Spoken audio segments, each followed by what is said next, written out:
Hey guys, welcome back to my channel. This is part 6 of What If Naruto Was in Bleach and Got Harem with Yoruichi. Before we begin, don't forget to like, share and subscribe, and also go and support the author, link in description. Senzaikyu, bridge overlooking Tsukyoku. Ganju stood frozen staring out at a man in a captain's haori. He had long black hair and expensive-looking hair pieces that left a few strands draping over his face in bangs, as well as a white scarf that drifted behind him in the wind. The calm look of control on the man's face, as well as the staggering amount of energy flying off of him, was extremely unnerving for Ganju. I felt some faint reiatsu heading towards the holding cell, the man said, calmly staring Ganju down as if he weren't a threat. I thought it was someone strong holding back their spiritual pressure, like the man that fought Soi Fon of the 2nd Division, but apparently it was nothing but a big fat bug. How dull. Rukia stood further back on the bridge, closer to the tower she had been imprisoned in, alongside a small, young, frail-looking male Shinigami. She tried moving forward but was stopped by the Shinigami with her, "Where are you going, Rukia-san?" Rukia tried pulling herself away. "Let go of me, Hanaduro. If we don't stop this now, then that man from the Shiba clan will die." She fell to the ground, breathing heavily as Hanaduro moved to help her. "I've been in that cell surrounded by Sekiseki, spirit-reducing stone, for so long, my Reiryoku is at its weakest. I can't even handle Byakuya Nisama's Reiatsu." Hanaduro put a hand on Rukia's shoulder. "It's okay, Rukia-san." Ganju-san walked so calmly into the confrontation. "He must have a secret plan that we couldn't think of. He has too," he said, voice full of belief. Ganju had a good game face, but it belied his true thoughts. Just standing here is taxing. His Reiatsu is really strong, damn it. With a difference in strength like this, a few petty little tricks won't do any good. He quickly lunged at his opponent and drew his cleaver blade. "I'm just going to have to take a gamble on this one." Rukia and Hanaduro stared at Ganju, who had just lunged at a Shinigami captain head-on in pure disbelief. No plan. Ganju drew his other hand back, revealing fireworks to use as a way to get closer and disorient. "Eat this." However, before he knew, Byakuya was behind him, having already slashed his arm without anyone even having seen it happen. "Be gone," Byakuya said stoically as the blood sprayed from the wound on Ganju's arm. "My sword was not made to kill pests like you," he said without even turning to face him, as if he had simply walked past and nothing more. Hearing Ganju hit the ground and cry out in pain, he kept walking towards Rukia and Hanaduro until Ganju's voice stopped him. "Hold on." Byakuya turned around to see Ganju standing with one arm completely useless. "Are you deaf? I told you to leave." "Blah, blah, blah. You're so noisy with that old man demeanor of yours."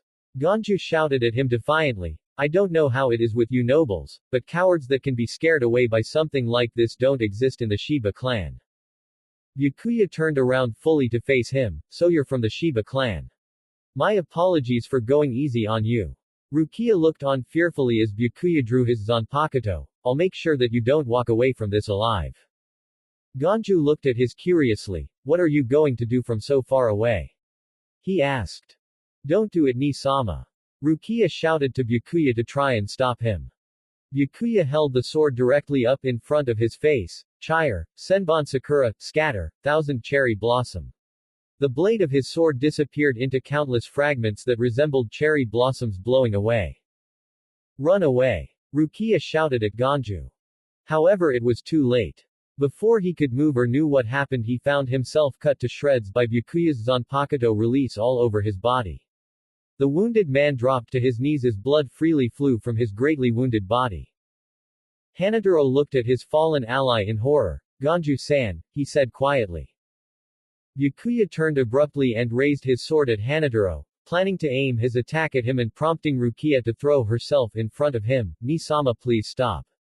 Don't kill him."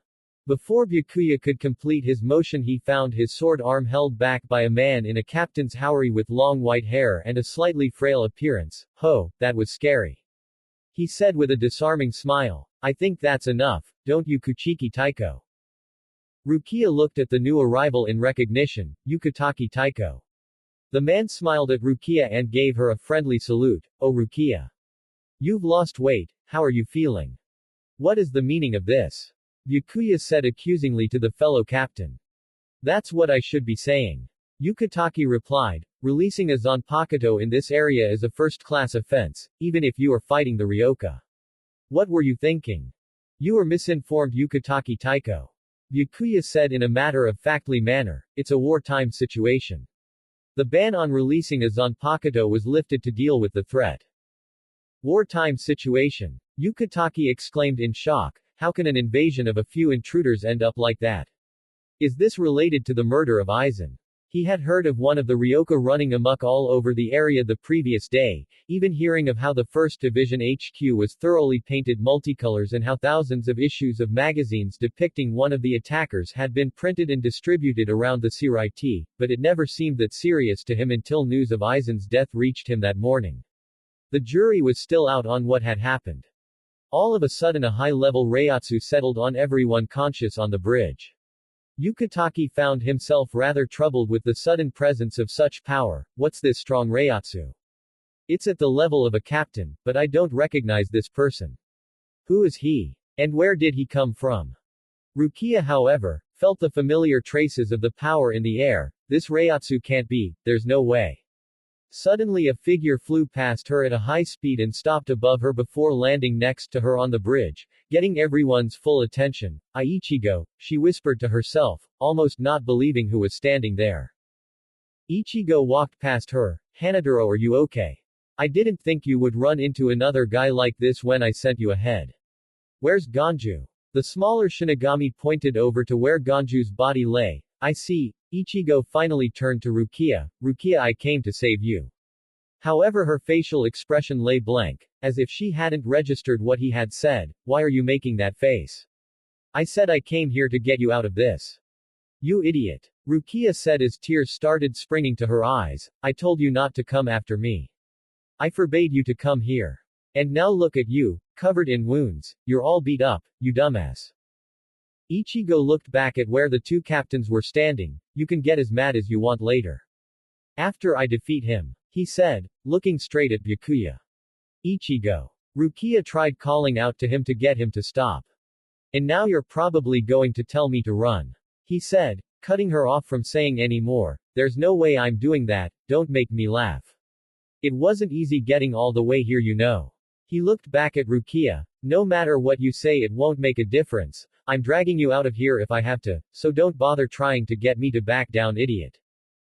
What? Her shock was then replaced with outrage at how she had just been spoken to. What the hell does that mean? What kind of weird rescue attempt is this?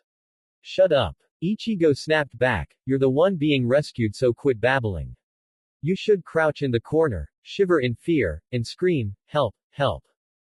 The two glared at each other until a smile came to Rukia's face. You never changed, you. You're still the same as before, never listening to anything I say. Ichigo turned his back to her to face Byakuya again. Of course. You always nag and worry about me. You should worry more about yourself right now. But don't worry, I won't die yet. He said with a grin. I've gotten way stronger while you were away. Yukatake was looking at Ichigo curiously. Byakuya, who is that? He's a nobody. The aristocratic Shinigami captain said in reply. Compared to the person laying behind you, he is not important. He's just a Ryoka that I am going to destroy. I'm ending this meaningless skirmish here. It all stops here. Ichigo smirked at Byakuya. Look at you standing there all carefree. You didn't even move forward while I was talking to Rukia for so long. Who do you think you're talking to? Byakuya said right back to the orange-haired savior. Why would I need to sneak up on the likes of you? Don't think too highly of yourself, insignificant scum. As a show of force, Byakuya flooded the bridge with his reiatsu, enough to bring Rukia and Hanadoro to their knees. Ichigo simply held Zangetsu out, prepared to fight him. Byakuya said, mildly impressed by his resolve, not even a budge in front of this reiatsu. It seems that you have indeed gained strength. I don't know how you got your Shinigami powers back, but you should have just returned to your normal human life, instead of throwing it away after so luckily keeping it. How foolish. I'm not throwing my life away. Ichigo said intently. I'm going to beat you and then I'm going home. I just said don't think so highly of yourself, insignificant scum. Byakuya said before vanishing via Shunpo. However, Ichigo blocked his strike at his back, keeping Byakuya from wounding or killing him with one move. You said I think too highly of myself. I saw every single step Kuchiki Byakuya. Ichigo said before throwing Byakuya away from himself and facing off one more. Byakuya narrowed his eyes at Ichigo. I see.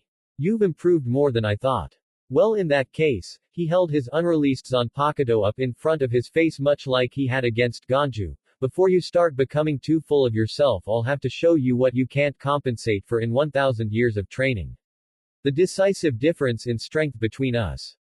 Ichigo, run! Rukia screamed at him, not wanting Ichigo to share Ganju's fate. Chire.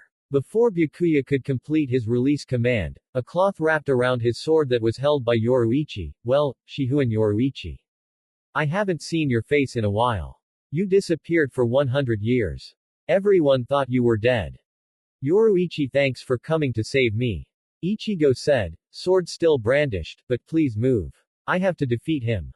Yoruichi let off a scoff, defeat him. By yourself. She turned around and looked at him from one side of her face, idiot. Before he could say anything, Naruto appeared behind him, wrapping one arm around his neck and his other hand through his bandages into the wound on his body. Naruto had a serious look on his face as Ichigo looked back at him in shock before shrugging, best ninja ever. Naruto pulled his hand out and used it to catch Ichigo as he slumped forward, unconscious. Got him, Yoruichi-chan. It's a drug, isn't it? Yukitake questioned as he saw what Naruto had done, either Gaiden or Houten. Releasing a powerful tranquilizer into the body. You're here to save him. He then got a good look at Naruto and matched it with a description. Wait, you're the Ryoka that has been causing a ruckus all around the Seireitei, Uzumaki Naruto. Naruto hoisted Ichigo over a shoulder. Yep. Nice to meet you, you seem nice. He looked at Byakuya. He seems like he has a stick in his ass. So you're Kuchiki Byakuya. He stared at the man for a moment. You have a nice house. Byakuya simply stared at Naruto blankly. Yes, that was you that ruined the clothes of my clan, wasn't it? Naruto blinked. Now you can't prove that. You wrote, Uzumaki Naruto was here and did this in the ground outside. Byakuya countered, speaking plainly, you are a very unusual person. Naruto didn't immediately respond, simply staring at Byakuya before pointing at him. Are you related to someone named Uchiha or Hyuga? Because you look and act like the illegitimate love child of two people I used to know. Thought I don't want to know how they would have gone about making you. He said with a shiver before snapping his fingers, I've got it. You could be a clone. Byakuya for some reason felt a very strong desire to stab Naruto at the moment, and not just because he was a Ryoka. Naruto, focus. Yoruichi said, getting Naruto to stop joking around, as he immediately put his game face back on. Get ready to move. Yukitake spoke to Yoruichi. You're trying to save him, Yoruichi. Did you think that I would allow that, senpai? Byakuya said coolly. No, senpai. You won't be able to leave here freely. You are Uzumaki Naruto. Yoruichi smirked at Byakuya confidently. When did you learn to talk so big, Byakuya? Did you ever once beat me in a game of tag? Byakuya's gaze leveled on her. Should we try again then? He said before they both blurred from sight. Naruto's muscles tensed up to prepare to move in case he was attacked, but let Yoruichi handle it for now. Byakuya moved past Yoruichi and turned rapidly to swing his sword only to realize he had missed as Yoruichi had taken Ichigo's body from Naruto and had made to hop over the railing on the bridge. Yoruichi smirked, thinking she had him, until he appeared behind her. You can't escape me with that level of shunpo. He swung again at point-blank range, however this time Yoruichi dodged and hopped on his arm tauntingly, still holding Ichigo. You can't catch me with that level of shunpo. She suddenly blurred out of his range and reappeared atop the tower nearby. 3 days. In 3 days I'll make him stronger than you. She said, patting Ichigo who she was holding. This little fight is postponed until then. You can follow if you want to, but, Shunshin, Flash Goddess, Yoruichi won't be caught so easily. She said before blurring away. Byakuya turned around to confront Naruto, seeing him still standing there with his arms crossed and a bored look on his face, finally. I thought you forgot about me. You didn't run. Byakuya said. He had completely forgotten Naruto had been there and Naruto hadn't attacked him either. He had simply waited. What are you here for? He said, planning to move on him and disable him quickly. Naruto grinned. I'm here for you to leave a message with. I'm not Naruto. The real Naruto was long gone while you were playing with Yoruichi-chan. I'm a clone. Killing me wouldn't do anything. It might make you feel better though. You're not a Shinigami. Yukatake said to the clone, you're not a Quincy like one of the other Ryoka that we've heard of either, but nor do you seem to be a regular human. What are you? The clone backed to the railing and leaned against it, his hands on the back of his head. I'm just your humble sage, just traveling existence trying to find a balance. He looked at Rukia intently. Don't get comfortable. Boy wonder's going to be back here for you soon enough, just wait. And some advice, this beating yourself up for whatever reason shouldn't come into play when someone actually comes for you and shows you that you're worth the effort, because the way you want him to just run and leave you here is insulting. Later. The clone rolled back first over the railing and took the long fall. Byakuya and Yukatake both looked over the railing shortly after the clone's departure to see a cloud of smoke in midair, but no falling Naruto replica. Byakuya turned abruptly to leave the bridge, ignoring Hanataro and Rukia. Hey, where are you going, Byakuya? What about the others, aren't they the reason you're here? I lost my interest. He replied disinterestedly as he walked away, not turning to face any of them. Do whatever you want with them. Ukitake scratched his head as he watched his fellow captain walk away. Ho, that guy always does whatever he wants at any given moment. He turned his attention to Rukia who collapsed on the bridge, finally collapsed after the pressure suddenly lifted when Byakuya left. Can't blame her. He let out a sigh. What a bother, maybe I should just call for them. Oi, Sentaro. Kion. Please come out. Two Shinigami, one, a petite girl with dark blonde hair and the collar of a white shirt peeking through the top of her Shinigami uniform, and a man with black hair, a white headband, white shoulder straps, and a goatee, appeared at Yukatake's side. You called Captain? The woman asked as both of them were bowing. Yukatake gave them both a dry look. So you were both here after all. How long were you both standing there? Since, that was scary. Yukatake Taiko. The man answered earnestly. So from the beginning, Yukatake said, an exasperated look on his face. Didn't I say that it was dangerous, so don't come? The man abruptly stood up and saluted him. I'm very, very sorry, but I respect you too much, Captain, and I couldn't help but follow you wherever you went. He said frantically. That was so cheap, Sentaro. The woman next to the saluting man said before turning to Yukatake, Captain, I feel the exact same way. Actually, respect you even more. The two broke into bickering over who respected Yukatake more until the captain himself took control of the situation. Alright, enough. Kion, contact the 4th Division right away. Someone here is gravely wounded here and we need a top-notch medic dispatched right away. He said to his female underling, Sentaro, please carry Rukia back into the prison. The man nodded and walked over to Rukia and Hanataro. Move aside, brat. I refuse. Hanataro said, trying to protect Rukia. I won't let Rukia-san be placed back in that prison. Get the hell out of the way, brat. Sentaro screamed at Hanataro, scaring the daylights out of the young man. Do you think I want to put her back in that damned place? He moved past him and picked up Rukia, carrying her back inside. Sorry, Kuchiki. Yukatake Taiko and I will definitely get you out of there. Just hang in there a bit longer. Kion followed after him to bicker some more, leaving Hanataro and Yukatake alone on the bridge with Ganju's body, with the young Shinigami unable to word his thoughts correctly. You're trying to ask me why I'm helping you too, aren't you? Yukatake ventured as a guess towards his intentions, getting a nod out of him. Of course I'd help. Until we figure out who murdered Aizen, you two are prime sources of information as well as top suspects, so I can't just let you die here. Furthermore, although it was completely half-assed and clumsy, you did try to rescue a member of my division. So of course I won't stand here and watch your friend die. He finished with a smile. XXX. Yoruichi set Ichigo's body on the ground and took deep breaths of exhaustion after shutting a secret entrance to the hideout. Phew, it's got to be because I haven't had a real fight in 100 years, but I'm fighting so hard to catch my breath just after a few hundred shunpo steps. I'm sure a lot weaker. She slumped to the floor, sitting against the wall and looked at Ichigo's body. Wake up, Ichigo, so I can get you stronger. When you get up I'll tell you about Zangetsu's true power, and a few secrets.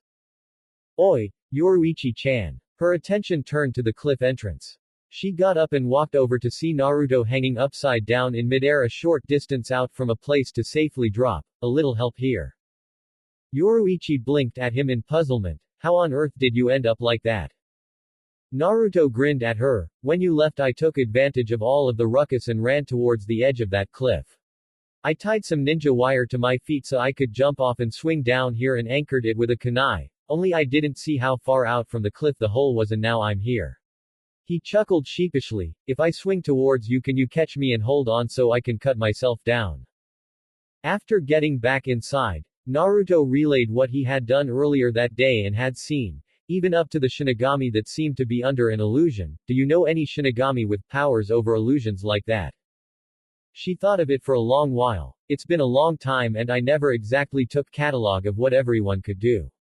I know from speaking with them personally in the past Naruto, and powers like that are very rare. Anyway, we have something more important to worry about right now, like ourselves. She gestured towards the still unconscious Ichigo. I need to get him ready to fight Byakuya and to do that I need to get him to activate his Bankai final release. What's a Bankai? Naruto asked inquisitively, taking a seat next to her against the wall she had been sitting against at first. Is it really something that important, because that Byakuya guy was no joke. I thought you were going to make me fight him off when we went to go grab Boy Wonder here. I just got through fighting Soi Fon last night. 2 captains in less than 24 hours is not my idea of a good time if last night was any indication. Yoruichi smiled at him. Oh, you might have been able to take him. She said, playfully hitting him in the arm, and Bankai could be just what we need. The power it will give Ichigo is something that we can't overlook or go any further without, not if we were to fight the captains that are being deployed to take us on now. Every captain with the exception of Zaraki Kenpachi has the ability to utilize Bankai, a power-up for their Zanpakuto past the level of Shikai. It's another Zanpakuto power. He asked, so Soi Fon had another move that she could have used during our fight. Why didn't she use it? Not that I'm complaining, because she hit hard enough without another power-up. He looked at his chest. This mark is still on my fucking chest. Why won't it go away? Yoruichi laughed at him. Looks like someone's still thinking about you, she teased in a sing-song voice. It's okay. It won't do anything as long as she doesn't touch it again and she can't find you so it should be fine. It's impressive though. It's been at least 12 hours and it's still on. When I was here she could only will it to hold for 30 minutes. Naruto poked at his chest. I don't see what's so funny.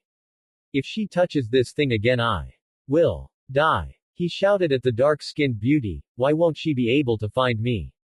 If I know her, first of all after last night she's going to be pissed. Second of all, if she's anything like me she is not going to accept the end of that fight the way that it ended. She's going to be looking for me. Doesn't this thing act like a beacon or something? Yoruichi shook her head. No, and she won't be looking for you either because you beat her up pretty bad and she doesn't have your freakish, scary ability to heal. So that means she went to the 4th division for treatment. By now Naruto knew that the 4th division were the medics of the Seireitei, the healers. And nothing about what Yoruichi just said sounded good to him at all, and this is going to keep her from running right out and hunting my sexy blonde ass down. Why? He said incredulously, if it was me I would jump right out as soon as I could walk without a limp. Yoruichi gave him a knowing grin. Let's just say that you're safe and leave it at that, Naruto. Trust me, Soi Fon isn't going to be out and about for a while, and she sure won't be out looking for you. Naruto looked at her in confusion before smacking his lips and simply asking his question, why? XXX. 4th Division Headquarters, Medical Bay. Soi Fon was fighting back a burning desire to sneeze repeatedly as she hastily put her uniform back on, feeling she had to follow up on her battle last night with Uzumaki. Naruto, he won't get away from me. How far could he have gotten? All I have to do is find him again and finish him off. Where do you think you're going, Taiko? A rather calm, soothing voice stopped Soi Fon in her tracks as she had gotten to putting on her sandals. She turned almost mechanically towards the door of her room and found the captain of the 4th Division, Hana Retsu, standing there giving her a beautiful smile. She was a beautiful woman that had long black hair worn in a single braid in the front and blue eyes. In addition to the usual Captain Shinigami outfit, she wore an obi instead of the usual sash that the others wore. Soi Fon slowly started trying to place her sandal on her foot, never taking a wary eye off of the captain of the medical squad. I need to get back out and find the dangerous Ryoka Uzumaki Naruto. I fought him last night and he has to be out there somewhere, still wounded. He couldn't have gotten far. Hana shook her head. I haven't released you or cleared you for duty yet, Taiko. We already have one captain deceased and another in worse condition than you. I would like to not lose any more high-ranking officers just to let them go chasing after one Ryoka. That's why I have to go after him. Soi Fon insisted vehemently. This Ryoka has demonstrated skills in infiltration, sabotage, and assassination that at the very least reach my own level. For all we know he could have been the one that murdered Aizen Taiko and he's still out there. Any one of the other high-ranking Shinigami could be next unless someone stops him and none of you would be able to do so. You mean this Uzumaki Naruto? Hana said, producing a magazine with the cover emblazoned with Naruto's grinning face, blown up to fill the page. Somehow these found their way all over the Seireitei yesterday. For being a completely narcissistic, self-gratifying piece meant to be a joke, it's surprisingly well written and entertaining. Huh, did you know that he's an author? That must be why. Soi Fon looked at the magazine in her hand with a twitching eye. The fact that he infiltrated the HQ necessary to even make that proves my point. He's dangerous, Hana Taiko. He plays the clown but in battle he's a killer, don't be fooled. Be that as it may. She said, putting the magazine up, you won't be hunting for him until you're cleared, so please put your hospital clothing back on and get back into bed, please. Hana's smile told one story, but the presence she was generating and the aura permeating the room prompted Soi Fon to falter and slowly do as she asked, dropping the tense atmosphere significantly. Thank you, Soi Fon Taiko. Honestly, despite his rowdy demeanor and attitude, Zaraki Taiko is a better patient than the rest of you. Soi Fon said nothing as she slid back into her bed. That's probably because he isn't even awake yet and you scare us all half to death when we're in the hospital. As much as he's here he probably knows better by now. Barbarian or not. She blinked in confusion when the magazine was placed on her bed and looked up at Hana. So that you don't get bored. Hana said as she exited the room, leaving Soi Fon alone. Soi Fon glared at the magazine before the silence of the room and the fact that she couldn't even get up to meditate got to her. Know your enemy, I guess, she said to herself as she flipped it open and began to read. XXX. A while later, Tsukyoku Hill Hideout.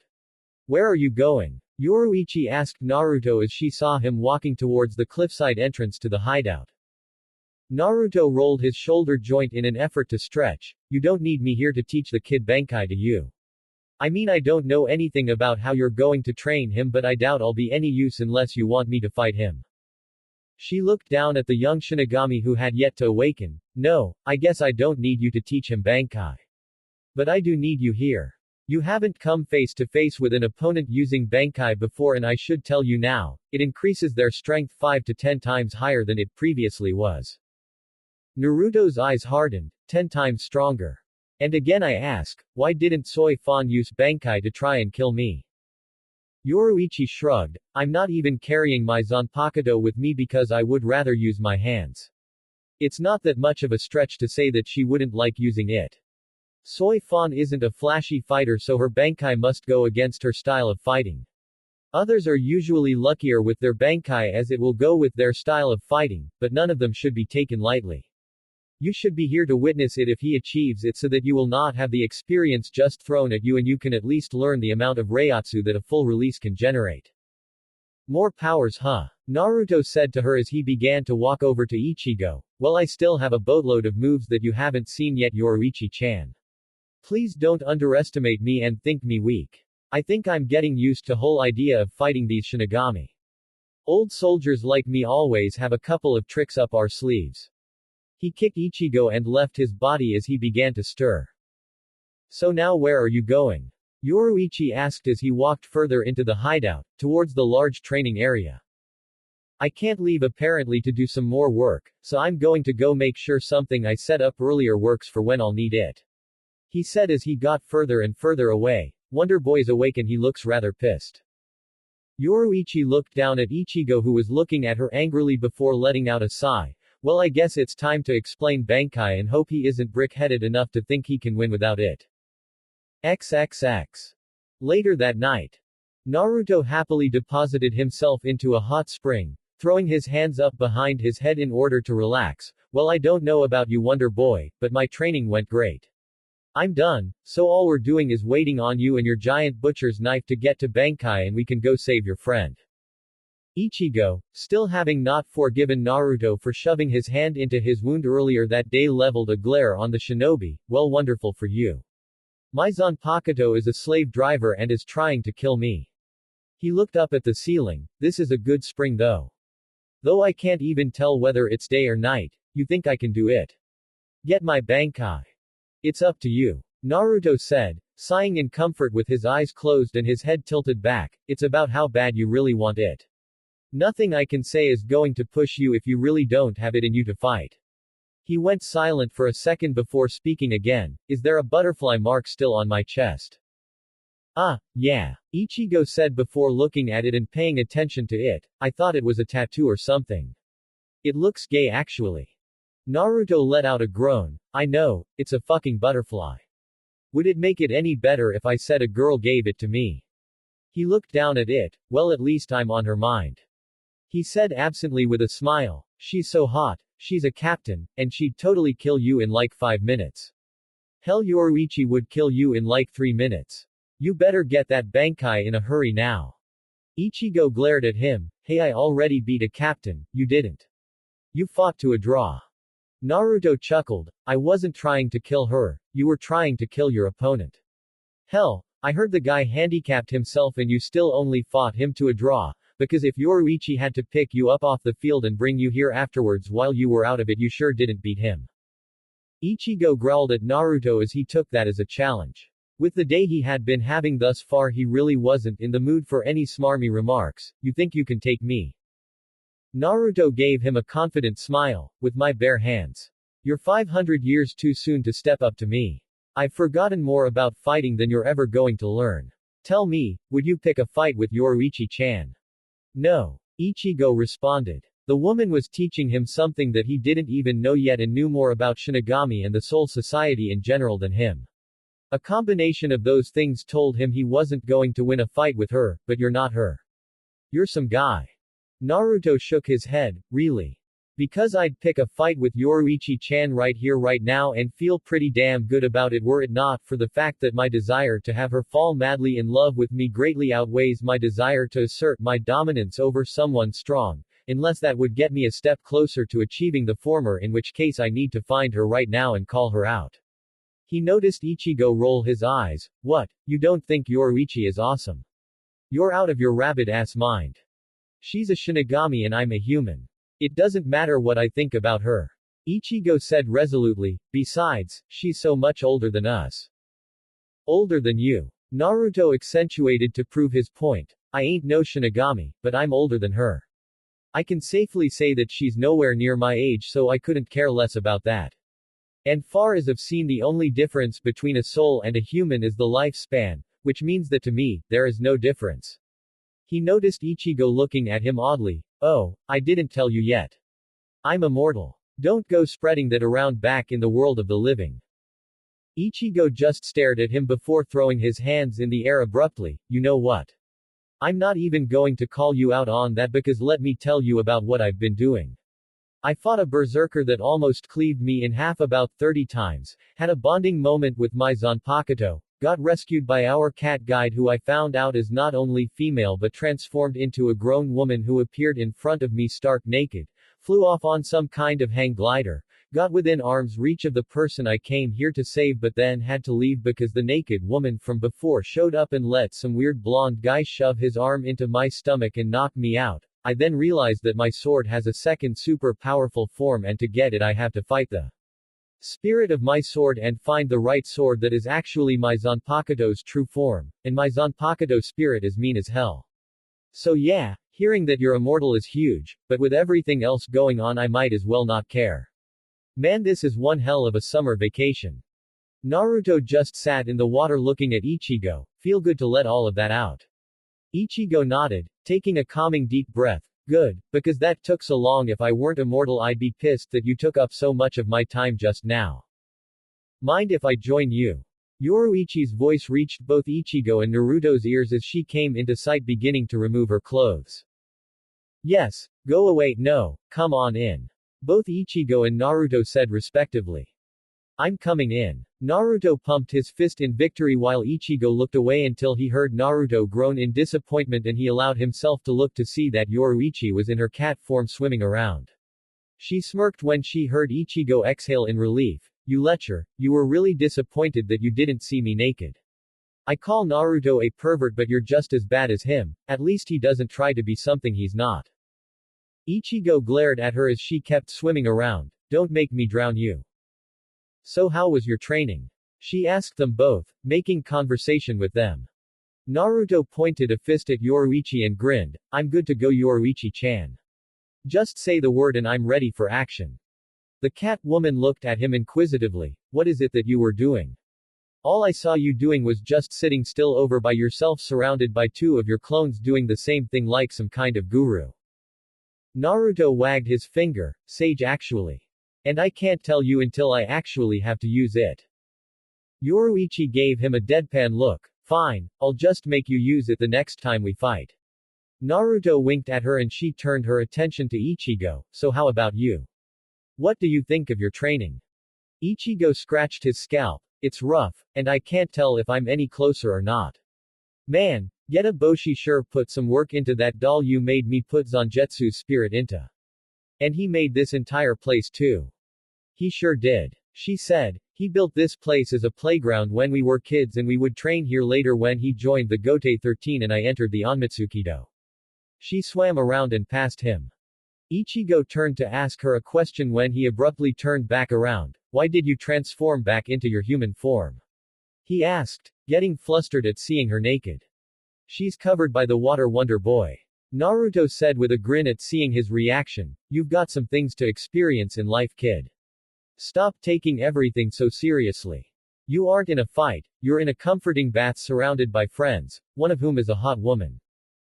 Turning to look at Naruto to keep his eyes from drifting to Yoruichi who kept finding his reactions at her transformations amusing, Ichigo glared at him. You take things too lightly.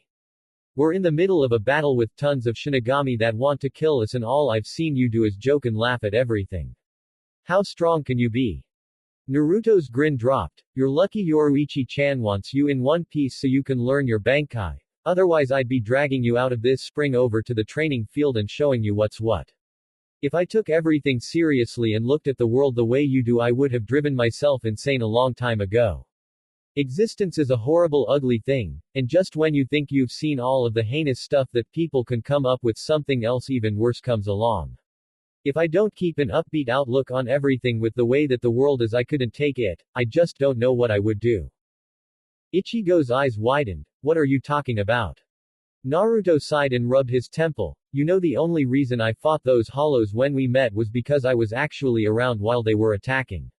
If hadn't been there and I had just heard about what had happened I don't think I would have tried doing anything.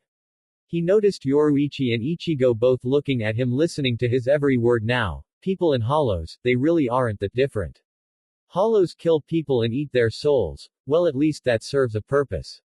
I've saved people, entire groups of people, and then had to turn around and see or hear about those people I saved killing another group of people. Humans and hollows both have the same capacity for committing evil, and I'm certain that Shinigami do too. He noticed that neither Yoruichi nor Ichigo had said anything to him and felt that the atmosphere had been killed. I'm getting out. He said, moving to leave the hot spring. Wonder Boy is probably going to want to get out soon so that he can keep getting his ass kicked tomorrow. He still needs Bankai. Naruto wrapped a towel around his waist and walked away. XXX. Later that night, Ichigo went back to training with Zangetsu after the time in the hot spring feeling refreshed and ready for action, continuing to fight his sword spirit while still searching for his Bankai's true form. Naruto was incredibly grateful that this place underneath Tsukyoku Hill was so large, because he didn't want to have to be near Ichigo or Yoruichi and answer any questions or even talk about what he had just gotten through saying to them at the bath. It was his own problem, it had always been his problem, and it always would be his problem since he was the only one that would ever stay alive long enough to care or even have a chance of doing anything about it. Thousands of years and the time still hasn't come where people truly understand each other. Most of the time it's like no one even seems to try. And now there's all of this stuff about Shinigami too. He thought to himself inside of his bedroll. The ceiling of the training area, just like at Urahara's place or at the Visored's warehouse, always depicted a sunny day, so he never knew what time it was. His internal clock was screwed. Hey! He heard Yoruichi say from nearby, "Are you feeling alright?" Naruto sat up and nodded at her. "Yeah, I just can't sleep." So Ichigo's gotten back to work on his Bankai. Yoruichi nodded. "Why are you here and not there helping him?" Yoruichi frowned and sat down close to Naruto, because only he can do it for himself. There's not a whole lot I can do except force him to take a break every now and then, and Zangetsu usually does that himself. She put a hand on his shoulder. "Do you want to talk about anything?" Naruto chuckled. "Yoruichi-chan, you don't have enough free time to listen to all of my problems. It's alright. I've been dealing with my own stuff alone for countless years. Just worry about Wonder Boy and getting him and his friends out alive."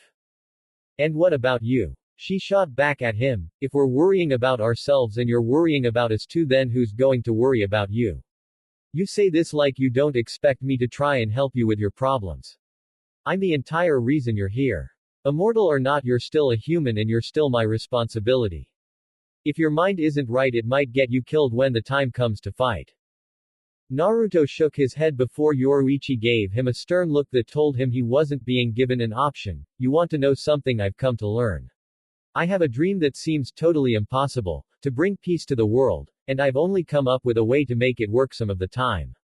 It's not about changing the world, Yoruichi-chan. The status quo brings about the most peaceful eras I've ever seen. Changing the world causes panic and strife, and anger, and fear, which leads to conflict.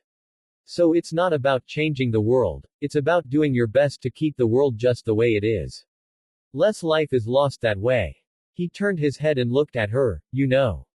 Yoruichi shook her head and put a small smile on her face. "You know, when you say stuff like that, it makes me really believe that you've been around for as long as you keep implying you have, because only an old man could say something that sounds so profound, confusing, and totally out of place." Naruto started laughing at her response, wiping a tear of humor from his eye. "Ah, I needed that." He lay back down in his bedroll and looked up at the ceiling. "Every now and then I need to let off a little steam. I'm fine now, what do I have to worry about? As long as I stay alive, I'll have all the time in the world to work out an answer. And I won't stop until I do, it was a promise. And I always keep my promises." He felt Yoruichi crawl into the bedroll with him and drape herself atop him, placing her head on his chest. "Yoruichi-chan. Shut up, Naruto," she said, pulling herself close. "I've got nothing to do. Ichigo is training, and you look like you could use a friend." "My friends die," Naruto remarked. "Even when I keep them alive, they still die, and time doesn't pass for me at all." Yoruichi rolled her eyes. "Well, this one isn't going anywhere for a long time. The advantages of being a Shinigami, you know." She looked up at him with her golden eyes. "You grope me or do anything that I don't say is okay and I'll tear you apart." "Got it," Naruto said quickly to quell any misgivings she may have had with doing this. He may have been a pervert, but that was something he developed out of boredom and loneliness over a long period of time. "Would holding you get me killed?" he asked. "No, it wouldn't," she said, prompting Naruto to wrap his arms around her, pulling them closer. "Would trying to fall asleep right now get me killed?" he asked her next. "What else are you going to do? You're not leaving until Ichigo gets Bankai, and you told me that you were ready for the battle. Sleep. You're going to need all the rest you can get," she said, shutting her eyes to catch some sleep as well. She hadn't gotten any since before getting Naruto away from the aftermath of his fight with Soi Fon. Naruto nodded and decided at that moment to plant a kiss on her forehead, getting Yoruichi to look at him in surprise. "What the hell?" Naruto shut his eyes. Sometimes it's easier to ask for forgiveness than ask for permission when it's something that you really want. Yoruichi looked at the blonde in confusion. "Something you really want?" Naruto cracked an eye. "Yoruichi-chan, you're the first friend I've decided to try and make in 1,000 years. She looked at him in shock. "I've had acquaintances, but everyone I meet dies, so I stopped getting too close to people. I just kept moving and traveling, never returning until too much time had passed and they forgot about me or died. Stupid. She mumbled lowly to him, maybe that's why you seem to be so insane to me and others. Because you've only had yourself to deal with for so long. I know being around you for too long would make me go crazy. She said before putting a soft kiss on his lips, don't be that kind of person that tries to do everything on their own. There will always be someone willing to help you.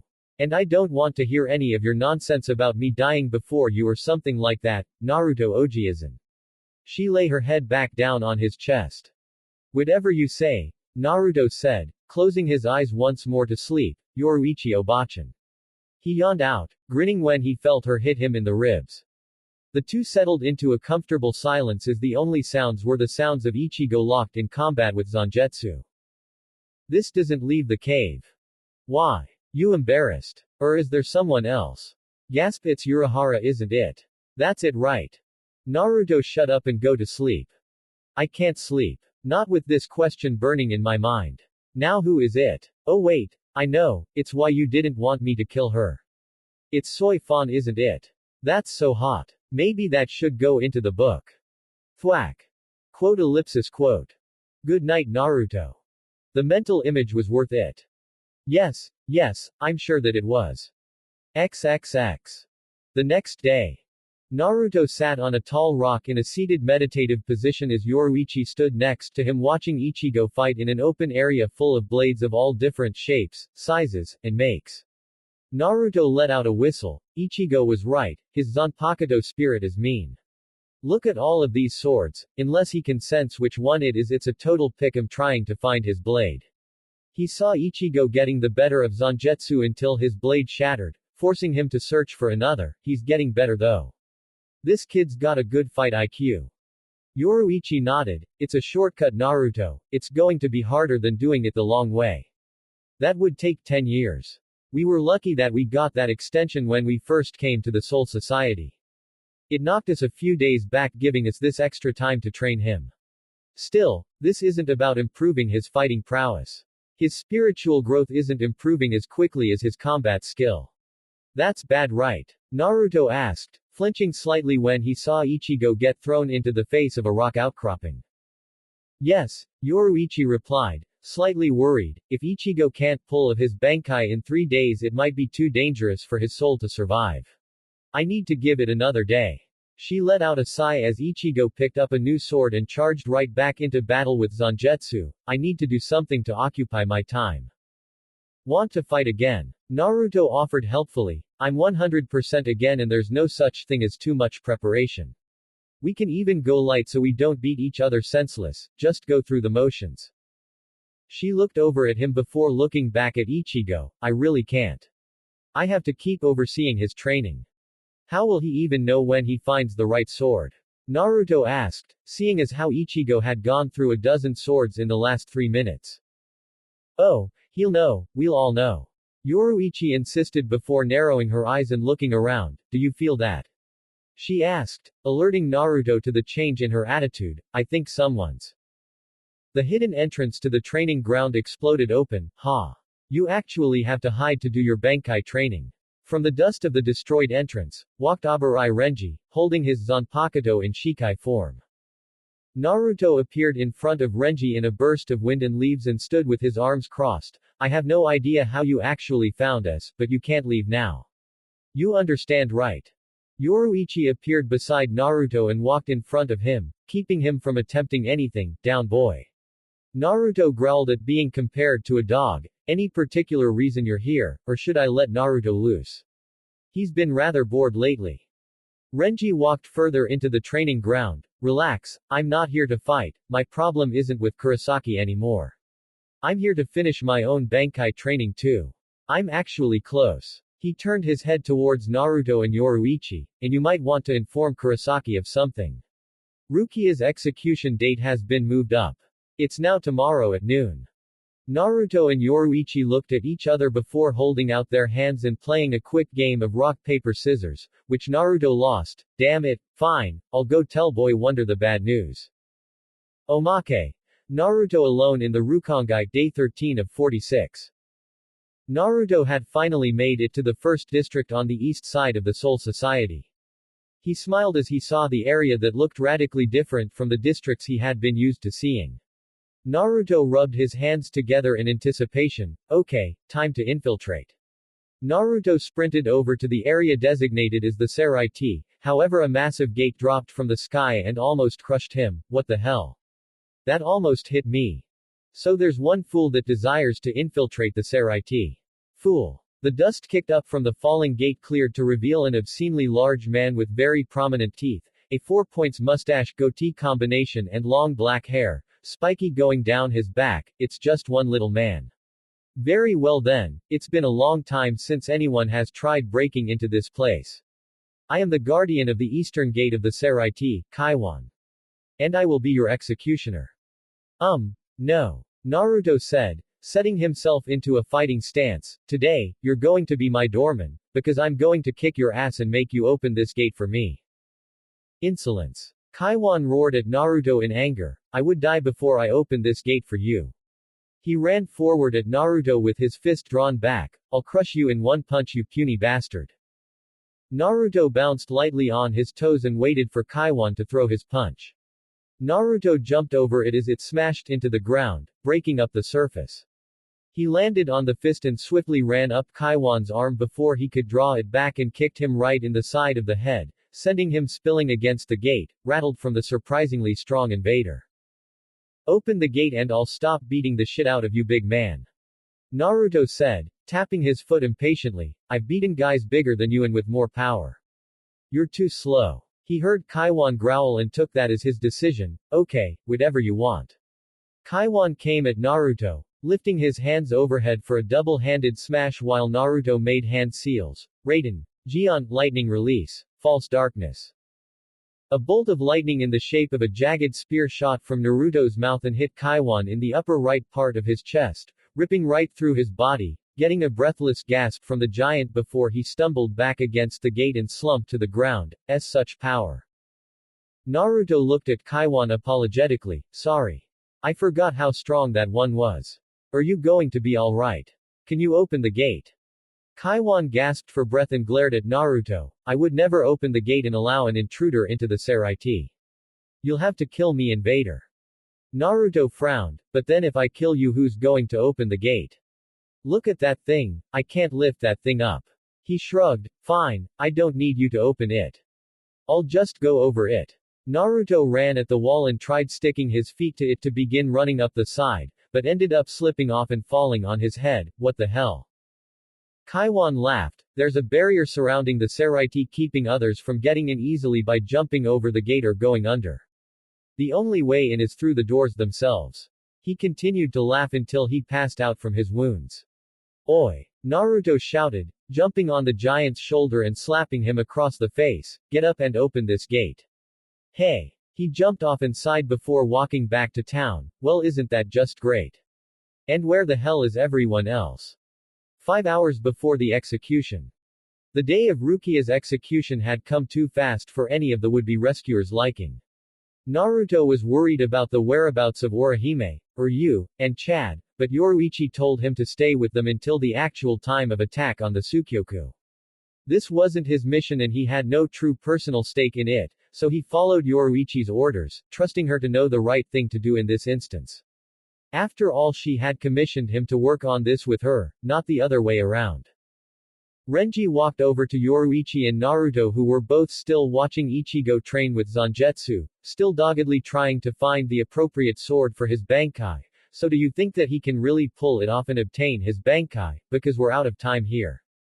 On the battlefield of the training ground, Ichigo was knocked aside by his Zanpakuto spirit Zangetsu once more. Just because you're growing weaker doesn't mean I'm going to make the training any easier on you. This is all up to you, Ichigo. Multiple Zangetsu stood all around Ichigo holding swords. One more time now. Ichigo smirked and growled before grabbing another sword from the ground and charging right back into the fray. Stop yapping already, old man. I'm not going to give you an excuse to go easier on me. Yoruichi pondered the answer, never taking her eyes off of Ichigo. Ichigo needs to realize deep down that he has the ability to possess great power. However difficult it seems, I believe in him. I know he can master his Bankai. She stood in silence for a moment before speaking again. Do you remember learning to walk? Renji looked taken back for a moment by the question. What? How could I possibly remember something like that? If you don't consciously remember, then you don't consciously know how to do it. Yoruichi's words continued to confuse Renji. If so, how are you able to still walk? It's because every person knows how to walk after they are born. Just like birds know how to fly, just like fish know how to swim, it's simple instinct. Because they instinctively know their strength, they won't think twice before trying to acquire that strength when the time comes. She continued to speak as Ichigo fought it out with the multiple forms of Zangetsu. Seeing Ichigo's determined face reminds me of instinct. I think he knows deep down that he can do this. I believe in my heart that he was born with the ability to achieve Bankai. Renji stood in silence as the sounds of Ichigo's struggle continued before he finally turned to leave. Well, in that case, I'm off. Naruto turned to Renji with a thoughtful look on his face. Why are you leaving now? Why not just wait a little while and leave with us? It's got to give you a better chance. Bankai or not, from what I've seen, these captains are no joke. Renji let out a laugh. This one's personal, Uzumaki. It's a goal of mine to defeat my captain. I don't see a better opportunity to take my chance than now, especially when I have a true reason to fight him. Want some help? Naruto asked him with a helpful smile. Yoruichi can watch Wonder Boy and I can go with you to keep Riff Raff away, maybe even help you fight the guy. It's Byakuya, isn't it? Renji shook his head. No, this is something I have to do alone. I'll catch up with the rest of you by the time you're done here. Good luck. Naruto said honestly. Over the day that Renji had been there, he had seen and heard that he truly cared for Rukia. He couldn't help but want to go with him. All of the anticipation for the inevitable conflict that was to take place was making him antsy. He hadn't felt this ready for a fight in so long he had almost forgotten what it felt like. As Yoruichi kept her gaze set firmly on Naruto, said blonde stood up and began walking to a secluded section of the facility. You can stay with Ichigo. I'm going to go prepare for the battle. Come get me when it's time to leave, Yoruichi-chan. XXX. 11th Division Headquarters. Two Shinigami were busy sweeping the streets of the HQ, however one held his head as he was nursing a hangover from the previous night. I drank too much last night, damn it. The second Shinigami off to the side scoffed. It's not just that, dumbass. You smoke too much too. Otherwise you wouldn't be drowsy. Meh, shut up. The first one replied to his partner for the day. Stop mouthing off to me just because you lost in that spar yesterday, or I'll just beat the shit out of you again. The other Shinigami threw his broom to the ground and put his hand on his Zanpakuto. What? Draw your sword, I'll polish you off before I get to work cleaning the street. Ha! The first Shinigami said, grabbing his own Zanpakuto. Polish. That sounds so lame, you loser. Prepare to get your ass kicked. The two then stopped as a sound of furious charging started getting closer. Oi, what's that sound? At that point, Zaraki Kenpachi flew around the corner and ran past them full speed, getting the two to freak out and get back to work quickly. Madarame Akaku, a bald Shinigami, soon followed, running past them as well. Idiots. You need to lay low when you're slacking off. Akaku's partner, a rather effeminate man with purple jaw-length hair and feathers on his eyebrow, ran past them next. Leave one speck of dirt and I'll kill you both. The two watched their superiors follow Kenpachi and scratched their heads. What the hell is going on? And I think I saw two people on the captain's back.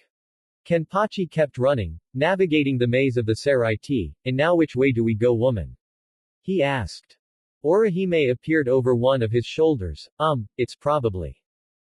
She was cut off by a small girl with pink hair headbutting her in the head. Out of the way, it's this way. She said, pointing in a random direction. Ken-chan thinks we should go this way too, right? Akaku decided to speak up. I think it's best if we leave it to Orihime to decide. Yakiru Fukuteku has a helplessly bad sense of direction. Yakiru spit a loogie on Akaku's head. Shut up, marble head. Yumashika tried calming Akaku down before he attempted to throttle the little girl, leaving Kenpachi with no answer on where to go. Never mind, what a nuisance. I'll decide myself on where to find Kurosaki. XXX. Inside of a jail cell sat Ryu, a heavily bandaged Ganju, and Chad. A butterfly suddenly drifted into the cell, catching Ryu's attention. Oh look, a butterfly. So cute, is it spring in Seoul society? He wondered, in his own world at the moment. Ganju narrowed his eyes at Ryu through his bandages while Chad simply watched with a sweat drop, mumbling to yourself about butterflies, so hopeless. He let out a sigh and spoke in his normal tone, if you want to you can chase it around to Ryu. I won't tell anyone about this. Ryu stopped paying attention to the butterfly and started sputtering, Don't try to trick me, I'm not going to chase a butterfly. Don't call me by my first name either, I don't think we're that close yet. Ganju snapped back at him, what? I don't think we're that close either. Chad simply sat patiently while the two started arguing. It was obviously because they were bored. There was nothing they could do in their cells anyway with all of the sekiseki abundant, keeping them from using their powers. However, Chad suddenly hushed them, do you hear a ruckus somewhere? Ryu stopped and listened, actually, now that you mention it, does it sound like it's coming closer? Wait, no. Did it stop? All of a sudden the ceiling in the middle of the room burst open, covering the room in smoke. However it quickly dispersed to let Ganju see a few faces he was rather familiar with, holy shit it's Zaraki Kenpachi. The 11th Division captain. And the bald guy that fought Ichigo. And that self-absorbed guy with the sissy hairstyle. Yumashika looked at him with a tick mark on his head, I'm sorry but do I know you? I tend to forget about people who are ugly. Orihime suddenly popped out from behind Kenpachi's shoulder, Ishida-kun. Ganju-kun. Sado-kun. I'm so glad you're all safe. All of the others looked at her in shock at seeing her there with a group of Shinigami, Inoue-san. Ryu said, what exactly is going on here? XXX. Kuchiki Family Manor. Byakuya-sama it is almost time to head to the Tsukyoku. Byakuya quickly replied, I see. He was looking intently at a picture of a woman that looked much like Rukia, I'm going Hasana. XXX. 2nd Division Headquarters. Omaeda marched through the hall stuffing his face with a bag of chips, this is so stupid. First these Ryoka all attack and now everyone's arguing whether or not this execution is legit, the decision's already been made. What's there to talk about? Don't you think so, Captain? He asked to Soi Fon who was walking beside him. What a lame thing to wonder about, she said to her lieutenant, I couldn't care less if it were right or wrong. All I care about are executing my orders as a captain of the Gote 13. All who get in my way are enemies. She thought firmly to the battle she had just waged with a certain intruder of the Seireitei a few days earlier, all enemies must be slain. That is all that matters. Omaeda stopped eating and decided to comment, are you talking about that guy that got away from you before? That Uzumaki guy. Well he did make the Seireitei Communication Monthly magazine actually readable for the first time in like ever. Maybe I should get them to do the same thing for me, I'm nobility after all, I should be way more interesting than that commoner. Everything I said goes for you too Omaeda. Soi Fon said coldly as she turned to look at him, don't forget where your loyalties lie. If you get in my way you too will be my enemy. Omaeda wiped the crumbs from his face along with the sweat that had formed from the intent that Soi Fon had focused on him. Hey, I'll remember that Captain.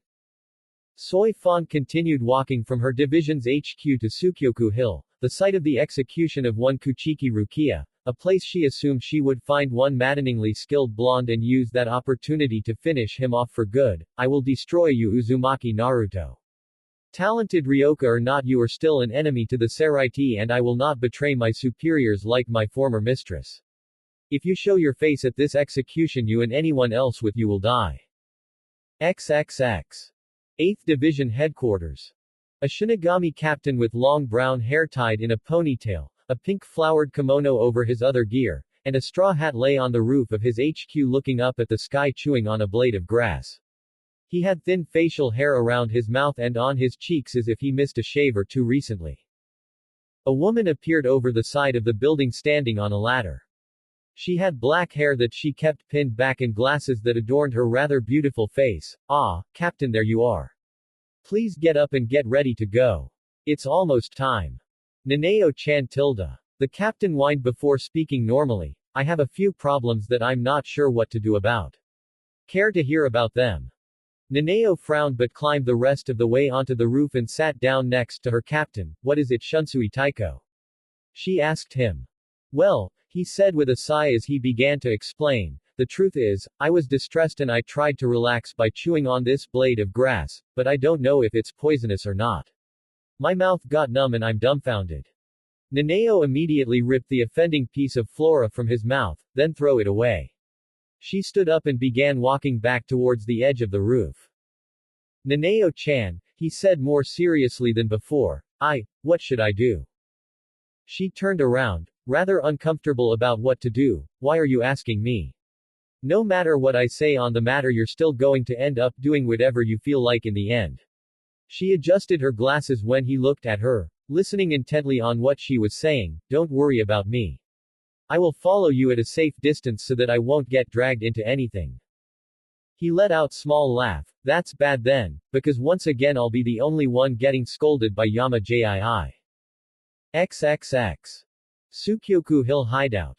Naruto sat meditating with two clones. In this state he found that he was able to bond himself with the reishi that comprised the soul society so much easier than he could from the energy on earth, and it utterly fascinated him and left him excited. The energy comprising the entire plane of existence in its entirety was Naruto's and Naruto's to use and draw upon freely.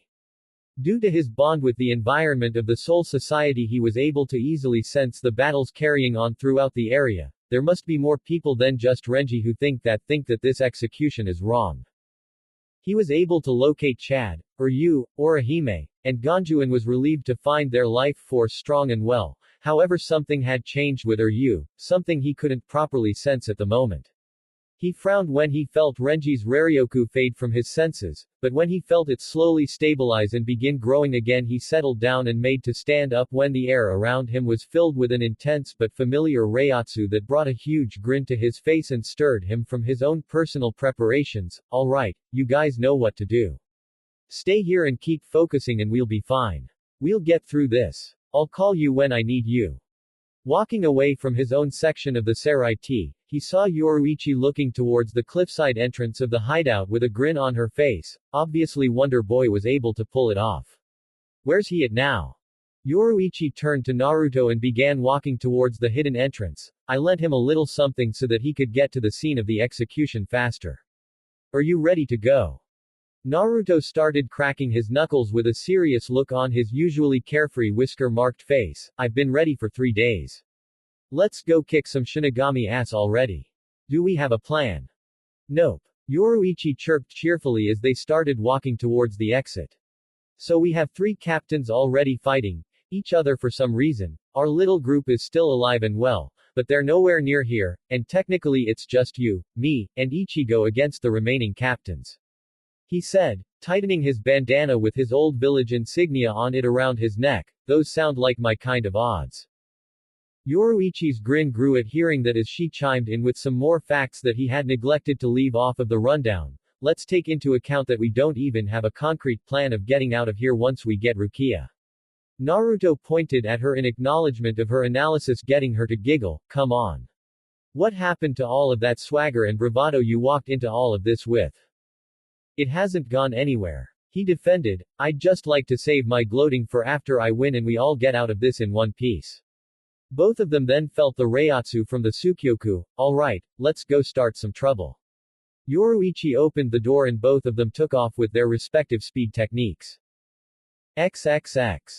Tsukyoku execution site. In front of a large halberd stood Captain Commander Yamamoto, who was facing Rukia. Alright. As you have requested, by tomorrow morning the Ryoka that have infiltrated the Seireitei will be sent back safely.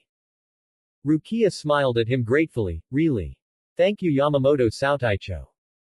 Hana Retsu's Lieutenant Katetsu Aizen, a tall young woman with short gray spiky hair, a bit braided on the side, frowned at what she was seeing before Rukia's execution. How cruel. He says that even though he doesn't plan on letting any of them live. Hana shook her head in the negative. That is not cruelty Aizen, that is kindness. Since her end is unavoidable, at the very least this will let her pass away peacefully. A group of masked Shinigami made their way to the execution platform around the Tsukyoku, prompting Yamamoto to begin the execution. Release the seal of the Tsukyoku. Ropes that were holding the giant halberd in place began loosening and snapping as a mighty flame sparked ablaze and engulfed the weapon in the shape of a phoenix. Rukia was elevated off of the ground and held in the air by support beams, Kikoo. This is the true form of the spearhead of the Sukyoku and the executioner of the grand penalty. After it pierces a criminal's body, the penalty will end. Rukia stared down the terrifying weapon with an unwavering look. I'm not scared. I'm completely content with my life. From meeting Renji and the others, to being adopted by Byakuya Onisama, Kaiendono's guidance, and Ichigo's attempted rescue.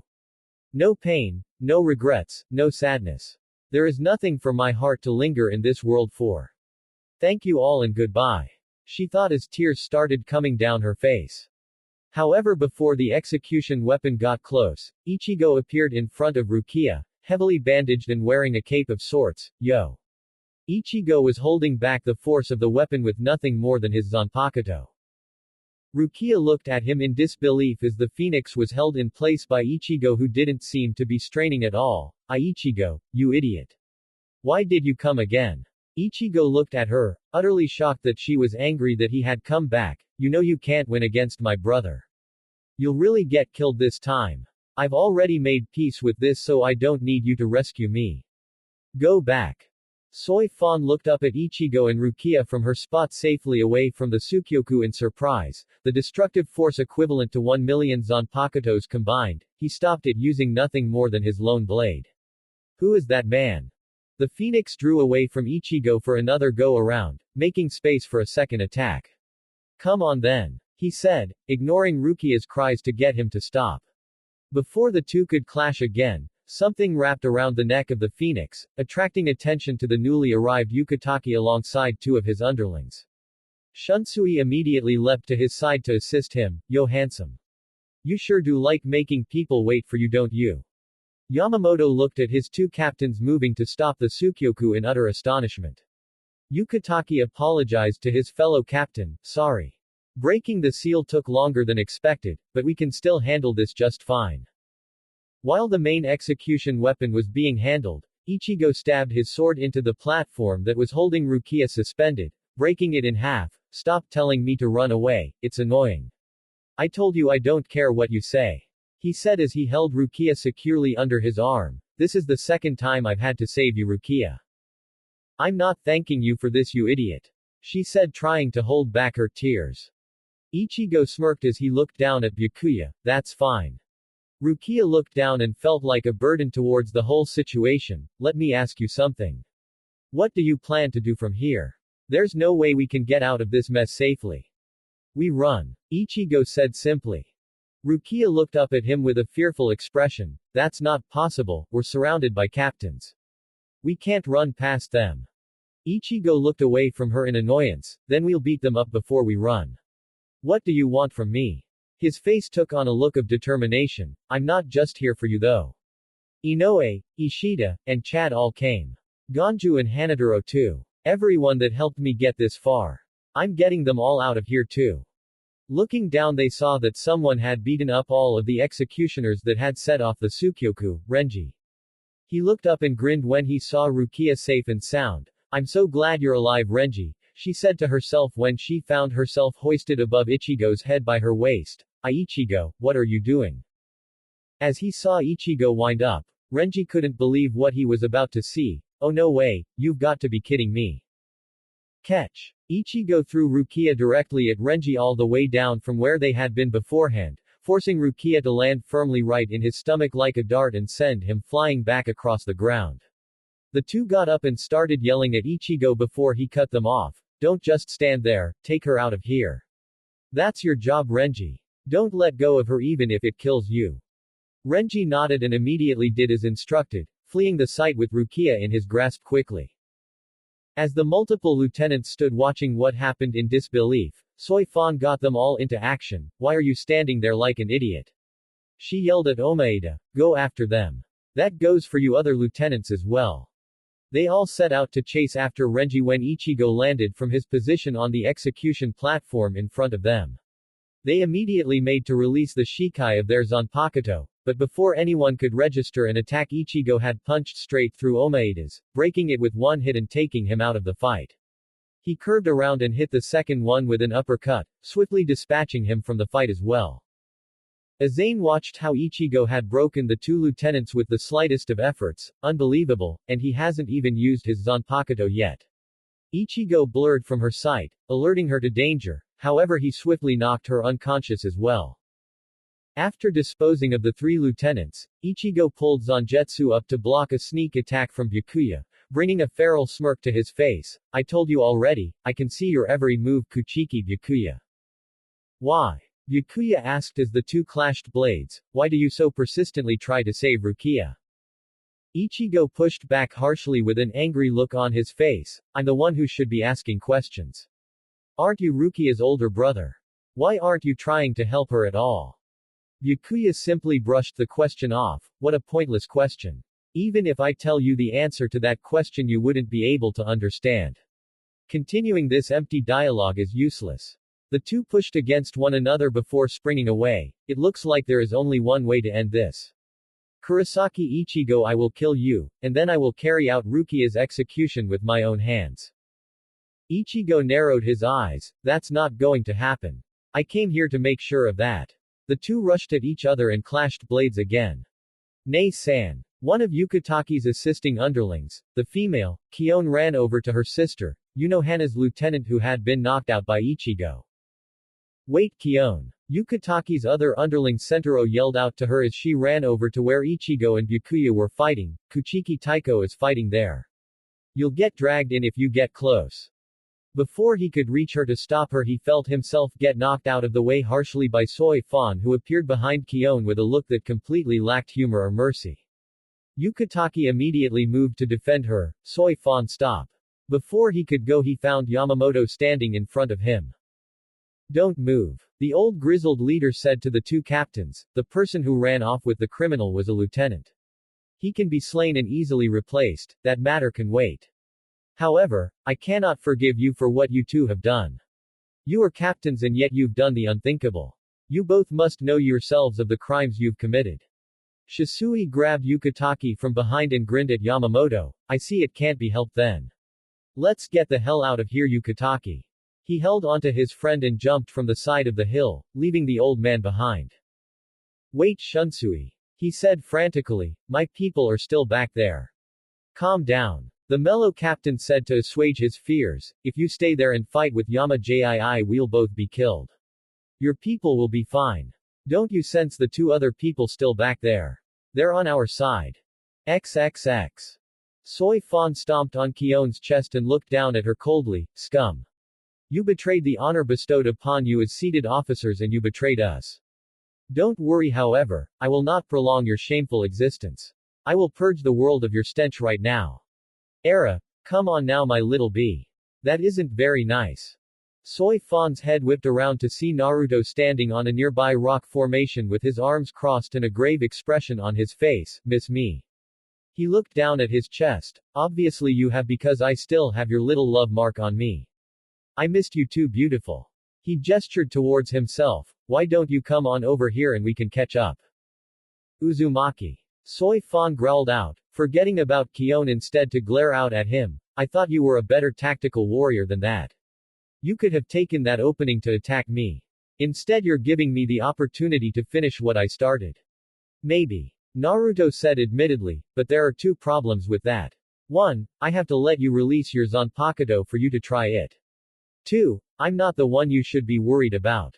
I'm just a decoy. Before Soi Fon could attack him or question him, a blur flew at her and swept her off her feet before taking her over the edge of the cliff, leaving Naruto to himself, and that takes care of that problem. Go Yoruichi-chan. He sensed a presence coming his way, but instead of turning to fight he let it walk right past him towards all of the wounded. Hana didn't look back at Naruto as she drew her Zanpakuto. You didn't attack me. Naruto shook his head. There was no need. You had the drop on me and didn't attack me. I'm not here to fight anyone, just to help some people right a wrong. He gave her a small smile. Besides, I was never one for trying to hurt women for no reason. Hurting a beautiful woman like you would make me feel bad. He then looked down at his chest and smiled at Soi Fon's mark having vanished. Well, Yoruichi-chan must be a bigger priority over yours truly. Hana gave a slight laugh. I'm going to remove the wounded from the area. This area will need to be clear for what's about to happen. Naruto gave her a questioning look. Are Ichigo and Byakuya going to tear the place up that much? Her Zanpakuto transformed into a green, gas-like substance before turning into a giant green one-eyed manta ray. Hana hopped on board the creature and allowed it to swallow up all of the wounded from both Ichigo and Soi Fon's attacks. Not so much them, she said cautiously. Naruto raised an eyebrow. Well then who? He let out a sweat drop as he felt an obviously intently intense reiatsu from quite a ways behind him. Whoever that is, they're coming this way aren't they? Unfortunately for you, yes. Minazuki go. She ordered before taking off with her Zanpakuto. I do not think you are a bad person Uzumaki-san. I would wish you luck, but that would go against my position. By the way, I am Hana Retsu. Naruto gave her a small salute. Nice to meet you Retsu-chan. Now I have to go fight for my life. He said, disappearing in a blur towards where he felt the reiatsu from. XXX. Naruto reappeared in front of Yamamoto who was still holding himself up with his cane. So is there any chance of you just letting us get away with Rukia? You can't honestly say that giving a kid the power to save his family is worth getting executed over. That's so stupid. It came down from the Central 46 Council that have their power given to them by the Spirit King. Yamamoto said resolutely to the intruder on his lands, once a decision is made it cannot be overturned. He narrowed his eyes at Naruto. You've been running around stirring up quite a panic haven't you? Naruto settled himself into a fighting stance, and let me guess. You're going to put a stop to it aren't you? Well come and try it Yamamoto Gigi. I'm not going to be so easy to put down. Yamamoto let out a rather hearty laugh. It isn't very often that I have to chase after little nuisances myself. So come little one. He noticed the look in Naruto's eyes and had to take back that previous statement. Actually no, not so little. You have the eyes of a warrior more hardened in battle than all but around two of my captains. He lifted his cane as it transformed into his Zanpakuto. I think that for the first time in a long time I will have to work for a victory. Draw your blade. Naruto stood up out of his taijutsu stance, my blade. He quickly swung his arm out to the side as a rather long-bladed rod appeared from his sleeve. I'm not much for blade-on-blade work, but I don't think a kunai would really be enough to do the job this time. He looked at the weapon in his sleeve. I don't really think this thing is going to hold up against yours, but we'll never know until we fight will we?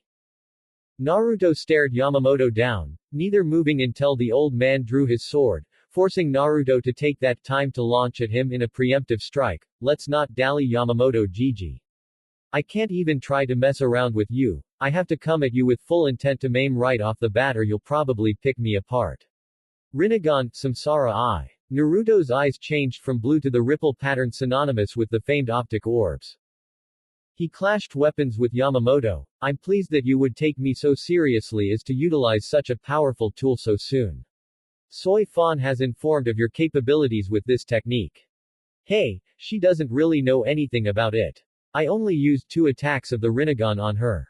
One won't work on you since you already are a soul more or less, but the others are good enough. Naruto said pushing back. I knew this old guy wasn't as frail as that hunched appearance made him look. Deceptive. Naruto held strong against Yamamoto. Is fighting really the only way we can solve this? I don't have anything against you. Silence boy. Yamamoto said as he continued the struggle against Naruto. One such as you should know that there is no mercy for one that obstructs justice. Your eyes tell me of years that far exceed your appearance. Your justice isn't my justice.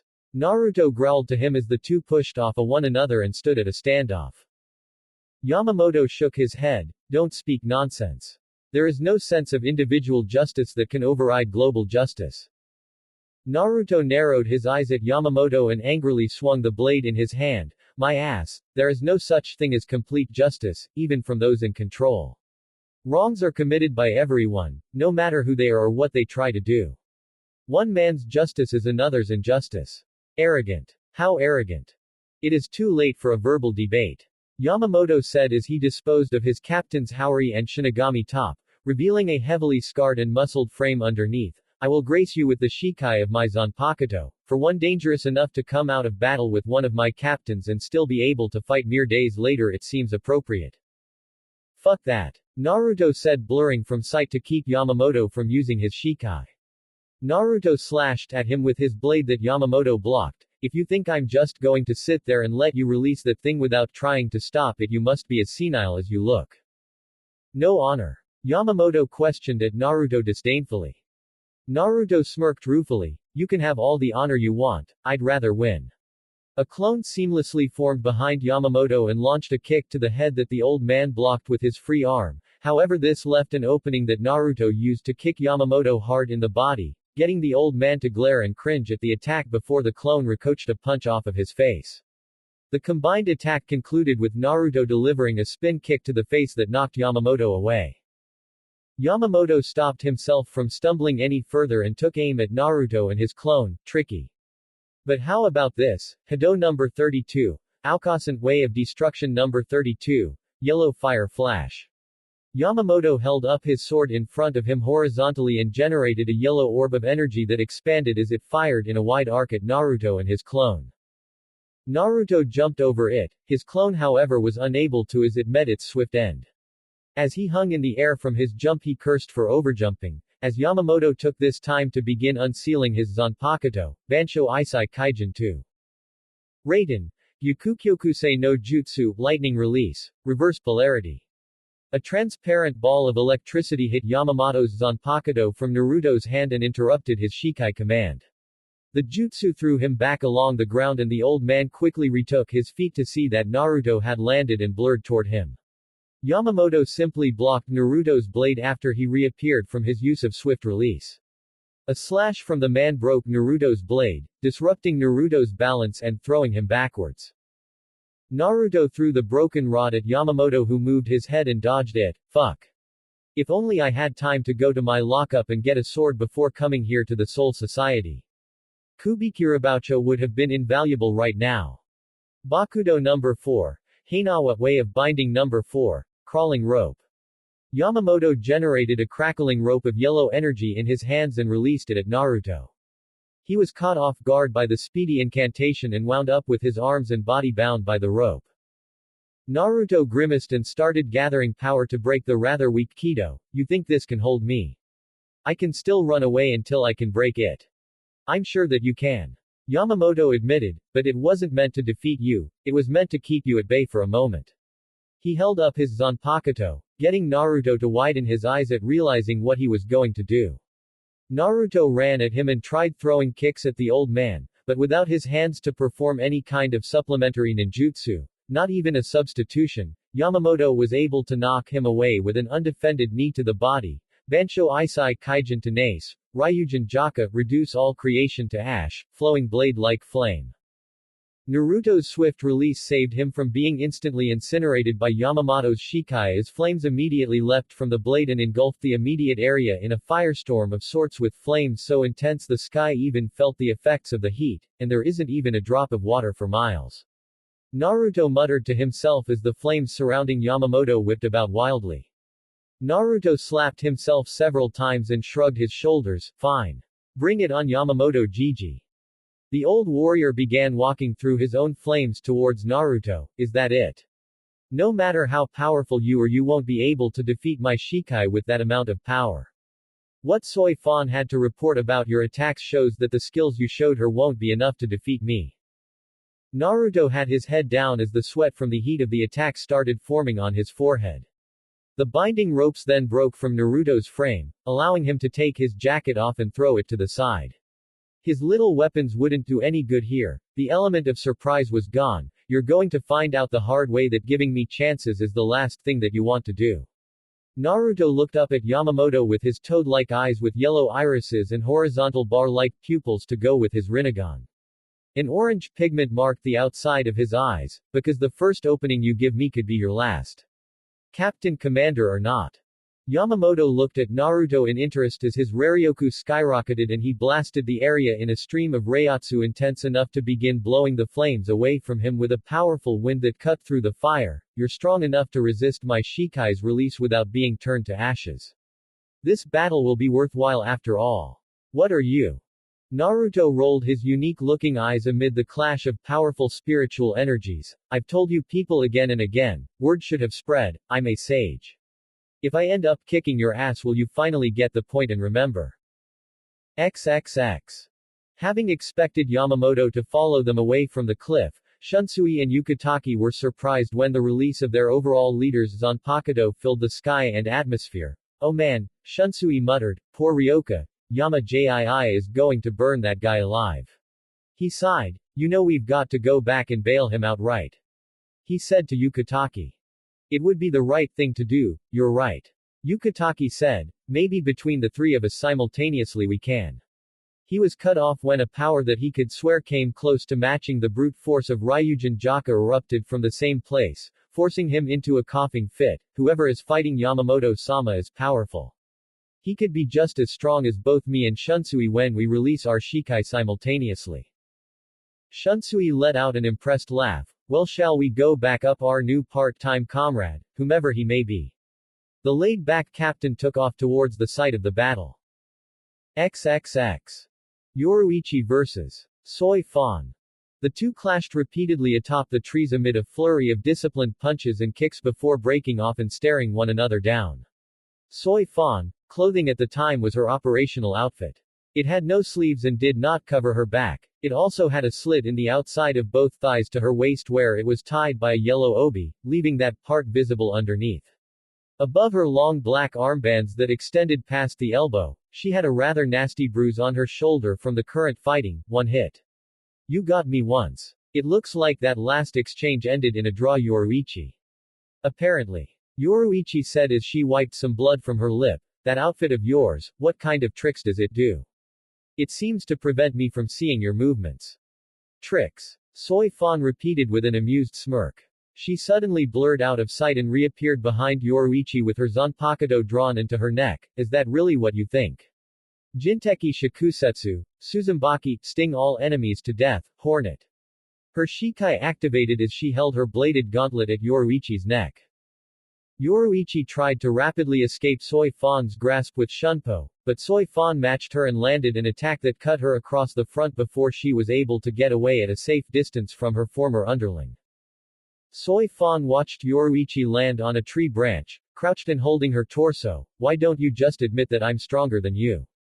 Does it not occur to you that I'm holding back? You're probably saying, there's no way she would do that. Is that what you're thinking? I already told you not to be so full of yourself. I have long since become stronger than you. She glared right at Yoruichi, and now with your death I will make you pay the price of staying away from battle for 100 years. A smirk returned to her face. You remember Suzumbaki's special ability, don't you? I already got you once. Over the area of Yoruichi's wound formed the same butterfly mark that was left on Naruto during his fight with Soi Fon. Fuck. Well, at least it's probably off of Naruto by now. He'd better thank me for this. I should have made him fight her again just to be mean. She then felt the Reiatsu coming off of Yamamoto's Shikai from the spot she left Naruto. Actually, never mind. I think it would have been nicer of me to make him fight Soi Fon. Here's the second hit, Yoruichi. While Yoruichi had thought about Naruto fighting Yamamoto, in the split second she did so it gave Soi Fon an opening to use Shunpo and get behind her for another attack. The attack missed the intended mark however and allowed Yoruichi to begin fleeing the area from her dogged opponent. You turned your back to focus on escaping and yet look at yourself. In Yoruichi's evasive action she managed to get slashed on the arm in addition to the one on her torso, giving Soi Fon 2 spots to target instead of 1. Soi Fon laughed at Yoruichi's strategy. Running is useless. My old limit was 30 minutes, now it's as long as my will to hold the seal stays. I know that. The one you had on Naruto lasted at least 3 days. Yoruichi thought to herself, I'm not really running either. She came to a sudden stop and swung her leg out at Soi Fon, launching a knife at her from her boot. Soi Fon's gauntlet easily blocked it, but Yoruichi used it as an opportunity to drop an axe kick. However, Soi Fon countered it with a rising kick of her own that got the two tangled. They disengaged before hitting the ground, but the close-range scuffle left Yoruichi with a cut on her cheek that quickly formed into another of Soi Fon's seals. Soi Fon smirked at having Yoruichi on the ropes so thoroughly. If you finally understand that I'm the stronger of us, I'll do the honors of ending this. Intense pressurized Raryoku that wasn't quite visible, yet still had effect on the environment flew off of her from Soi Fon's back, surprising Yoruichi at the sight of it. This must be your first time seeing something like this. This is a technique that combines Hakuto combat and Kido, something I've recently invented. You should feel honored. I didn't even feel this was appropriate to use on Uzumaki in our fight. That was my mistake. Since the completion of this technique you're the only one I've used it on. I don't even have a name for it yet. No. Yoruichi cut her off, it has a name. Soi Fon narrowed her eyes at how Yoruichi still didn't seem shaken by what was happening. It's called Shunko Flash Cry. She lifted one arm out to the side fully extended. Soi Fon looked at her in shock. What are you talking about? How could it have had a name, she wondered. She had just invented it herself not too long ago. Do you know why the Onmitsukido head uniform has no sleeves or back? Yoruichi asked as she clenched her fist, causing her power to pressurize much like Soi Fon's did, only hers was fully visible. Because the final form of this technique starts by focusing a huge amount of concentrated energy, then through a concentrated explosion that energy is instilled in the user's arms and legs to enhance them for battle. It blows the clothing on the back and shoulders to bits. Just as she said that, the powerful force she spoke of shredded her clothing, leaving only the portion of her clothes that she specified. Yoruichi started walking calmly towards Soi Fon, flexing her arms out. You know, I wasn't planning to use this against you. She held her arm up at Soi Fon, palm out. Be careful Soi Fon, because she fired off an intense blast that caused a massive explosion, the scope of which caused her to chuckle and put a smirk on her face, as well as serve the purpose of somewhat unnerving Soi Fon. I can't control it perfectly yet myself. The space between Soi Fon and Yoruichi was marred by a massive trench, carved out by Yoruichi's show of force. The landscape on both sides of them was thoroughly cleared. Soi Fon stood on a little island of untouched land that her opponent had intentionally left. Yoruichi looked at her lazily. I never showed you this technique because it's way too dangerous. This isn't possible. Soi Fon attacked Yoruichi again but all in vain. That's enough. Yoruichi simply stopped Soi Fon's hand and held it in place effortlessly. It's still too early for you to use this technique, yours is imperfect. Henki, reverse demon. Soi Fon thought to herself as she couldn't channel any more power and froze her in place, using an amount of energy equal to an opponent's Kido to cancel out the opponent's attack. She countered the force of my punch in a split second. She dropped to her knees. How can this be? I'm stronger than you. She got back up and began attacking Yoruichi fruitlessly as her every attack was effortlessly defended. I should have surpassed you already. You should have gotten weaker and I should have grown in strength. Why is this happening? Why are you still above me? Why are you still so much stronger? I was so disappointed in you. I hated you. I cursed you. I swore to arrest you with my own hands, to gain strength and surpass you. She kept attacking Yoruichi, who listened to her and let her vent her frustrations. I will never forgive you, Yoruichi. You betrayed my trust and respect. I can't forgive you. She stopped raving as Yoruichi launched a single finishing punch at her, but stopped short of ending the fight. Tears came to Soi Fon's eyes. Why didn't you take me with you, Yoruichi-sama? Soi Fon collapsed to the ground in front of Yoruichi and began to cry. XXX. Ichigo vs. Byakuya. Ichigo smashed his Zanpakuto into Byakuya's again, causing the ground to crack from the force of the attack. The two then immediately jumped back. Byakuya took note of Ichigo's speed. Interesting. You were also able to master Shunpo as well, however. You're really taking it easy, aren't you? Ichigo said. You've been casually analyzing my strength. Is that really such a good idea? Aren't you going to come and attack me? He let out a laugh. You haven't scratched me once this time. This can't be the best you can do. His face turned gravely serious, so hurry up and use Bankai already. You said that you were going to kill me and then execute Rukia with your own hands. So? Byakuya queried at Ichigo's displeasure. I don't like it. Ichigo yelled at him. I'm going to use everything I have to beat you. I'll keep coming at you until you have no strength left. Executing your own sister with your own two hands, what a sick joke. No matter what reason you have, no matter the circumstance, don't ever say that in front of Rukia again. So use your Bankai and I'll break it in front of you. What a shallow taunt, you brat. Byakuya said. narrowing his eyes at Ichigo. No matter what you say, I will not change my mind about Rukia's fate, or yours. You want me to use Bankai. Don't forget your place, it is still 1,000 years too early for you to be worthy enough of dying by my Bankai. Chire, Senbon Sakura, scatter, Senbon Sakura. As Byakuya's sword dispersed in its usual manner, Ichigo's eyes were able to hone in on the small blade and he quickly unleashed a highly condensed blast of power from the tip of his sword that cut through Byakuya's attempted attack and cut through the ground. Interesting, the aristocratic captain uttered, is that the special ability of your Zanpakuto Kurosaki Ichigo? Yep. He said with a smirk, I've never been able to perform an aimed shot before today. I don't even know how I made it happen until I trained with Zangetsu. Getsu ga Tenshou Moon Fang Heaven Piercer. He stabbed his blade into the ground. I'll say it again, fight me with your Bankai and I'll definitely win. What an arrogant attack name. Byakuya taunted dryly, so be it. Since you so strongly desire my Bankai, witness it with your eyes and remember well. He turned his sword upside down and dropped it. Don't worry, you won't regret it. Before you can do that you'll most certainly be rendered to dust in front of me. The sword descended into the ground as energy rippled out from around it and turned the sky dark. 2 rows of 1,000 giant blades came up from the ground around himself and Ichigo, Bankai. Senbon Sakura Kujoshi, vibrant display of 1,000 cherry blossoms.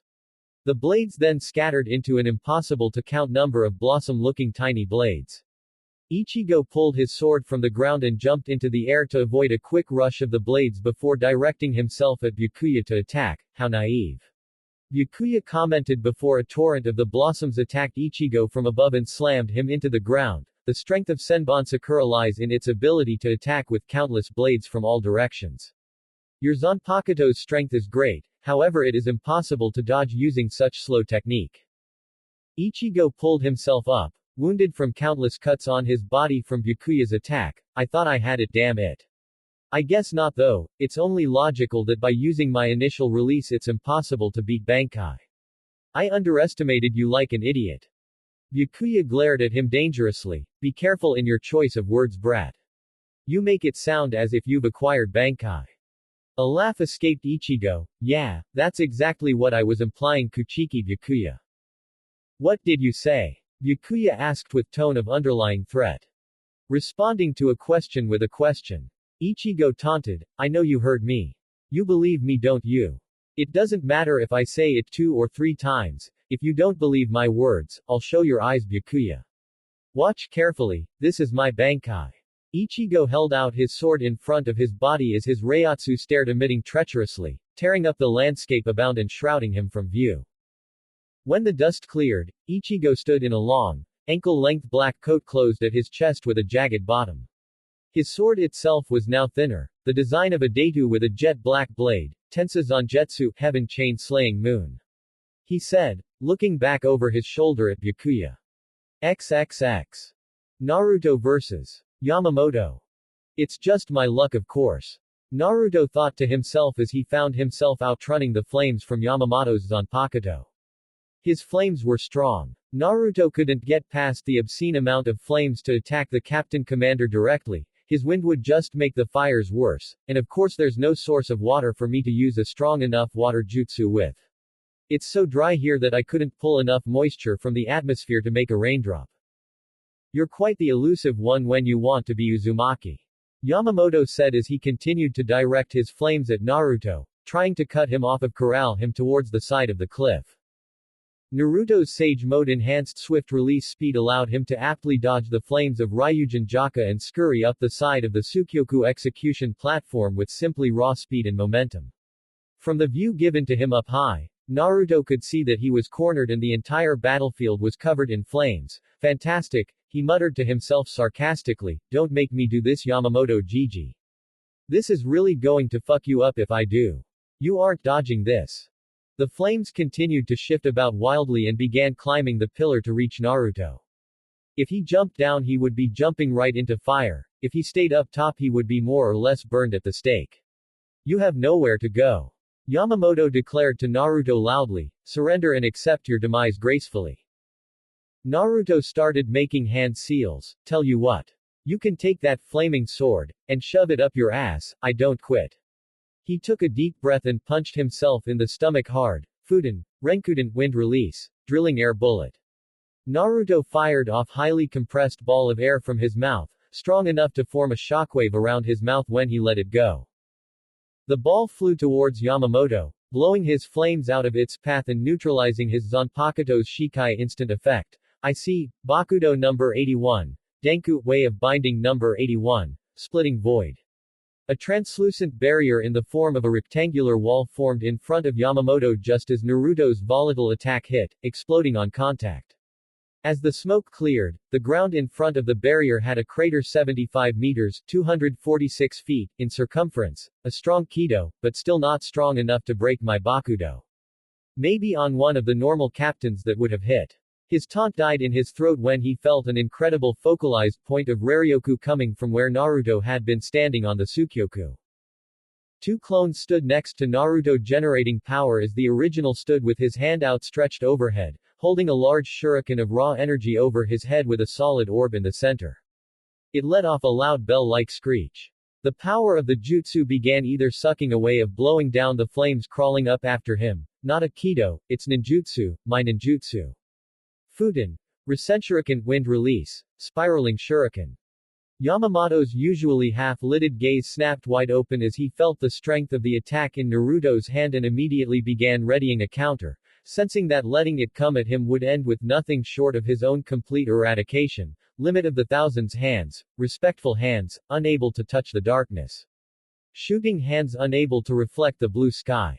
The road that basks in light, the wind that ignited the embers, time that gathers when both are together, there is no need to be hesitant, obey my orders. Light bullets, 8 bodies, 9 items, Book of Heaven, Diseased Treasure, Great Wheel, Grey Fortress Tower.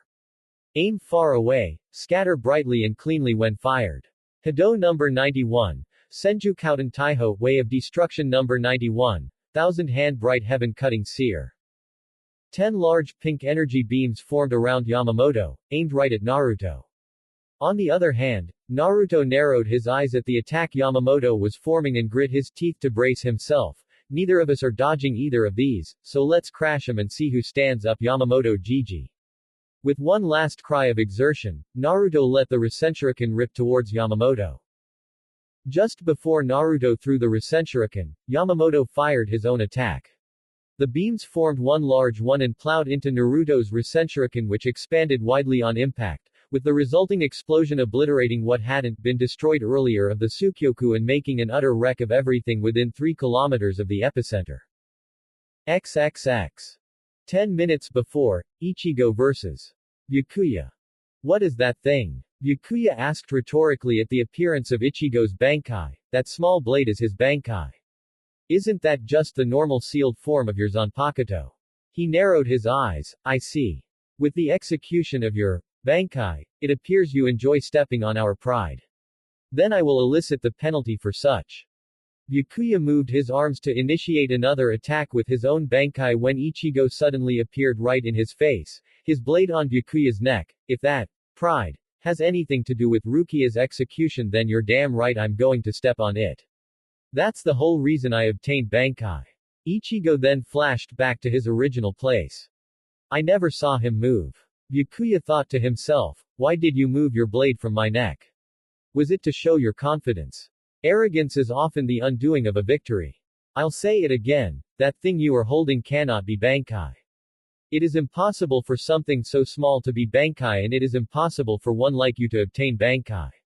Ichigo narrowed his eyes in annoyance at Byakuya. You'll regret not opening my throat when you had the chance. Miracles only happen once. With that, Byakuya commenced his attack with a storm of blossoms but found that Ichigo's movements were so impossibly fast his attack couldn't keep up. No matter how he directed his Zanpakuto ability at Ichigo, he seemed to be running circles around him. Ichigo cut at Byakuya only for Senbon Sakura Kageyoshi to protect Byakuya by blocking his attack. The orange-haired hero then broke off again and began moving so fast it seemed as if he were leaving multiple afterimages. What's wrong? Ichigo taunted. Too fast for you. Did you know I can go even faster? Don't get cocky, brat. Byakuya began moving his hands to direct his attack actively, I can use my hands to increase the speed as well. His attack closed in on Ichigo only for the substitute Shinigami to dice up the attack and keep himself unharmed. As Byakuya looked on in shock, Ichigo got a verbal shot in on him. Earlier you said that miracles only happen once. He vanished from Byakuya's sight and reappeared behind him. Well, what would you call it this time?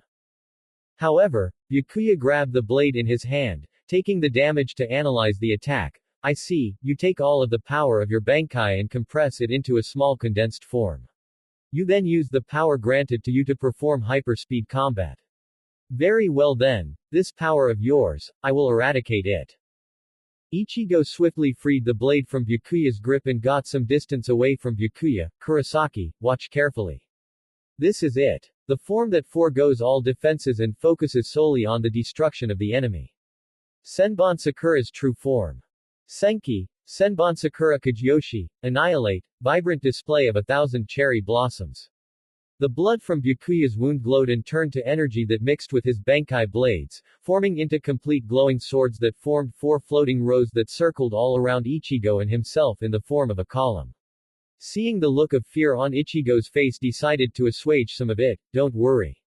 These 1,000 swords will not strike you all at once. I swore that this Senki would only be shown to the person I wished to slay personally. One of the swords drifted into his hand and took the form of his usual, sealed Zanpakuto. You're the second person to ever see this. He said as he took one of the swords as it formed the appearance of his unsealed Zanpakuto. Ichigo smirked at Byakuya. Thanks for the compliment. The two then began to clash blades once more repeatedly.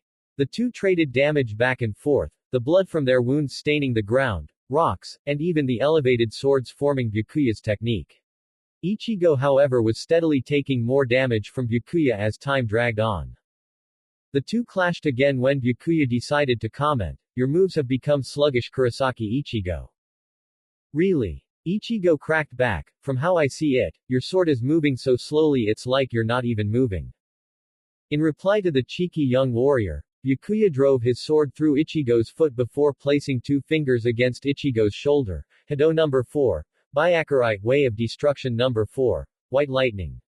A burst of lightning fired from his fingertips through Ichigo's shoulder, allowing Byakuya to free his blade and allow Ichigo to slump to his knees. This is your limit. He noticed Ichigo sneer up at him and continued to speak. Did you think my speed increased after Senki? No, Senki increased the killing power of my attacks, it does not affect my speed. Ichigo let out a growl as he realized what was being implied, I'm the one who got slower. You did good coming this far. Byakuya said to the downed Ichigo, you survived battle with a captain, and then after sustaining damage from Senbon Sakura you were able to keep going. But you must feel it by now, no matter how hard you push your body won't move. It's over. He said as he lifted his sword overhead. As the blade descended to end his life, Ichigo's hand shot out and stopped its descent. Idiot, I told you if you die then I suffer too. Byakuya recoiled in shock as Ichigo rose up, still holding his sword in his grasp. How is this possible? Who are you? Who am I? Ichigo said manically, keeping his head low to reveal nothing more than a feral grin. I'm nobody. You ask me who I am, but I have no name. He slashed Byakuya across the chest, cackling wildly at the blood that sprayed through the air while Byakuya stumbled backwards. You're really worthless after all, Ichigo. Just being in his Bankai's Reiatsu made your bones shake like crazy. You're such a disgrace. Watch carefully, and I'll show you how to use Bankai correctly. Ichigo let off a slash of his sword that let loose a black wave of energy. Kuroi Getsuga Black Moon Fang. Byakuya was forced to block the attack, winding up with him taking multiple wounds all over his body from the resulting explosion. This Reiatsu, and that mask. Are you a hollow? The mask on Ichigo's face continued to expand across his face as he laughed at Byakuya's wounds. This Ichigo was seemingly able to ignore his multiple wounds previously suffered to keep coming at Byakuya full force. Ha!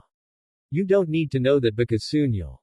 His hand suddenly reached up and began peeling the mask from his own face. Gah! Damn it, let go. Don't get in the way. Leave. You're the one getting in the way. The hollow Ichigo roared back savagely. Just let me keep fighting and we'll win, don't you see? You damned idiot. Ichigo finally ripped the mask off of his face and breathed heavily in exhaustion. Phew, sorry about that. My inner demon got in the way. He held his sword up in front of him with a smirk. Come on. Let's start again from the beginning. I see. Byakuya thought to himself. Fighting like that no matter what injury you wound up dealing me was never your true intention, was it? Byakuya held his own sword at the ready. Very well, I'll disregard what happened earlier. Neither of us has the strength to keep this up any longer. Therefore let us end this with the next blow. Fine. Ichigo agreed before speaking again. Wait, let me ask you something. Why don't you try to save Rukia?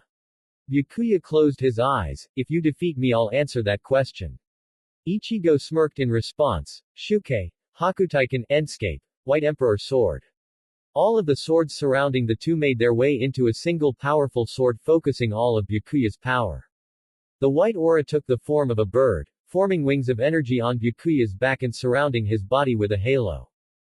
Amazing. Ichigo eagerly admitted, Zangetsu hasn't taught me awesome tricks like that. I only have the Getsuga Tenshou, so the best I can do is to put all of my strength into one hit, so here I go. A jagged black aura started emerging from Ichigo's sword as he charged in. Kuchiki Byakuya. The two powerful Shinigami clashed against one another in a clash of power that could be seen from around the Seireitei. Amid the dust stirred from the attack, the two stood post-attack having passed one another, still as statues until a vicious wound opened up from Ichigo's back. No. I can't fall now. As he thought this, the same thing happened to Byakuya, only all across his front as he stumbled ahead. You wanted to know the reason for my support of Rukia's death. He started talking, surprising Ichigo as he remembered the terms of Byakuya speaking on this. One who commits a crime must suffer the consequences. If one is sentenced to death, the execution must take place. Those are the rules. Even if she's your own sister. Ichigo choked out painfully and angrily. Are you referring to some sort of sibling bond? He wondered as Ichigo turned to face his back. What a foolish notion. In light of the rules, all personal feelings have no value. And something as useless as emotions, I never had them to begin with. He turned his head to face Ichigo, face covered in blood. The Kuchiki clan is one of the four noble families. We are role models for all Shinigami. If we do not obey the rules, who will? Ichigo looked at him thoughtfully and took in his words. Sorry, but I still don't get it. If I were you, I would definitely fight the rules. I see. Byakuya was coming to understand this strange boy more and more as their battle grew more intense and he could finally answer his earliest question of why Ichigo was fighting. I was never the one he was fighting. From the beginning he was fighting the rules of the Soul Society. He is the same as that infuriatingly liberal man. He took a breath. Your will has shattered my blade, Kurosaki Ichigo. Therefore I can no longer pursue Rukia. The victor of this battle is you. Ichigo stood in silent reflection of what was just said for a moment. I won. A grin finally crossed his face. I won. Holy shit, I won. He exclaimed to the sky loudly before falling backwards. Ah, fuck, I can't stand. He fell backwards right into Orihime, smashing into the back of her head where he fell to the ground, holding his head. Sorry Kurosaki-kun, are you okay? She asked apologetically. My head is as hard as a rock, sorry. I tried catching you but. Ichigo finally realized who it was that was there with him, Inoue. He looked past her and saw the others, Chad, Ryu, Ganju, and some other guy. The other guy waved himself off as unimportant. I'm so glad everyone's alright. Ryu tilted the glasses on his face. We're not unharmed per se, but compared to you our injuries are insubstantial. Ichigo looked over to Orihime who began waving her hands frantically. I'm completely fine Kurosaki-kun. Even though I was completely useless, Ishida-kun and Shinigami-san protected me. And Zaraki-san carried me. So I was never in any danger at all. She then calmed down. But you, I'm so sorry Kurosaki-kun that I wasn't able to help you. So thank you for staying alive. I'm so glad that you're okay. Ichigo looked straight up at the sky and let out a laugh. Thanks Inoue. XXX. With Naruto. Ow. Naruto, covered in minute singes and scratch marks, mumbled to himself as he found himself thrown from the cliff that he and Yamamoto were fighting onto the ground below. Thank you Sage Mode. Otherwise that would have hurt like hell. Naruto stood up and looked around. Okay. Now do I have enough time to climb up there and call it my win or what? I don't think you do Uzumaki. Naruto turned around and suddenly saw Yamamoto standing there, holding his Zanpakuto in its sealed cane form. Damn it. How the hell did you get over here so fast? I just got up. That really hurt. Yamamoto jerked his head in the direction he came from. Well, you fell off of the cliff because you had the brilliant idea to stand on top of the Tsukyoku when our attacks hit. I didn't, I was on the ground. Naruto let off a sweat drop. Okay, I'll accept that. He set himself back into a fighting stance. Now let's finish this. That didn't even hurt and I didn't even use that much chakra. So then why were you moaning ouch just a moment ago? Yamamoto asked him. Because I bit my tongue when I landed. Naruto said with a deadpan face. Do you really care? Let's fight already. Hold that thought. Before Naruto and Yamamoto could continue fighting, Shunsui and Yukitake appeared in front of Naruto with their Zanpakuto drawn and at the ready at Yamamoto. I can't let you keep trying to kill the kid Yama-jii. Kid, my ass crack. Naruto shouted at Shunsui, and where were you two when all of this started? We could have beaten his ass by now if you two had shown up sooner. Shunsui turned to Naruto and rubbed the back of his head sheepishly. We expected him to chase us away from the Tsukyoku. We didn't know he'd think you were more important to fight than us. On the other hand, Yukitake pondered, I do have that illness so I couldn't go that far that fast, and we're his students so he probably figured he could have gotten to us at any time while this Uzumaki was the one that had run roughshod over the Seireitei and hadn't be captured. Shrugging, Shunsui turned back to Yamamoto. Either way, we've got your back. Something stinks about this whole thing and I don't like it one bit. Yamamoto leered angrily at Yukitake and Shunsui, and you two are willing to go all the way with your betrayal and take up arms against me. Yukitake tried to salvage the remains of the situation. We are not betraying you, Yamamoto-sama. Rukia is my responsibility and this is wrong. I must defend her from an injustice like this. Before they could begin the battle anew a message flashed through all of their heads, binding successful. Captains, lieutenants, and temporary lieutenants of the Gote 13, as well as the Ryoka. This is Lieutenant Katetsu Aizen of the 4th Division speaking. Please listen carefully. Can everyone hear me? An emergency situation has occurred. This emergency transmission is under the authority of Captain Unohana Retsu of the 4th Division and myself. Everything I'm about to say is absolutely true. The message caused everyone to narrow their eyes and look back up at Tsukyoku Hill. Naruto snapped his fingers and shouted his current opinion, yes. I knew that damn sword in the wall was suspicious as hell. Shunsui sighed, this is probably not the best time to be doing this Yama-jii. The three captains sped off towards the Tsukyoku the long way with Shunpo. Naruto watched them leave and looked up at the summit of the hill where he scoffed, like hell I'm running around and taking the long way. I'm taking the shortcut. Looking up he growled to himself, this is going to suck. Climbing halfway up pissed me off, now I have to go the whole way. He ran at the cliff face with a war cry and latched on, digging his sage mode enhanced fingers into the rock to begin climbing swiftly. XXX. Tsukyoku Hill. You always were the most troublesome one of the bunch, Abarai-kun. Aizen said calmly as he easily broke Renji's shikai and wounded him deeply. I knew from the second I met you, Kira-kun, and Hinamori-kun that I could use you three. Thus when you all graduated I had you put in the 5th division. The other more useful two became my and Jin's direct subordinates, and as for you, the problematic one, I kicked you to another division immediately. And my instincts were correct. Now for the last time, put Kuchiki down and move away. I refuse. Renji roared at the rogue captain. Rukia tried to convince him to let her go. Renji, just. I told you to be quiet, Rukia. He grinned at Aizen, you can't have her, you bastard. Aizen lifted his sword up, how unfortunate. His slash meant to finish Renji off was blocked by Ichigo in Bankai. Why are you on the ground, Renji? Is Rukia that heavy? I'm here to help. Renji looked away. Ichigo, sorry you had to come and save. Ichigo cut him off jokingly, you look pretty beat up considering that you were only carrying Rukia around. Was the load that heavy for you to run with? The two began to argue before settling down and taking note of the situation, so that's Aizen. Can you still fight, because we won't be able to outrun all three of them? He said, noting that Ichimaru Jin and Tusen Kanami were behind him watching. Renji nodded. Zabumaru's broken form still has its uses. Then let's get this started. Ichigo said, looking at Aizen menacingly. Renji held his sword up for a particular technique. I can only do this once, but it will definitely make an opening. Against a captain like him you can only hope for a small advantage, you'll have to move fast. Higa Zeko bite of a broken baboon's fang. The pieces of his broken shikai levitated in the air around Aizen and attacked him. The attack kicked up dust from the damage, but gave Ichigo an opening to rush in and attack. However, when he got close enough to attack, Aizen stopped his attack with one finger and slashed Ichigo across the belly. It appears my swing was too shallow. I meant to cut off everything below the waist.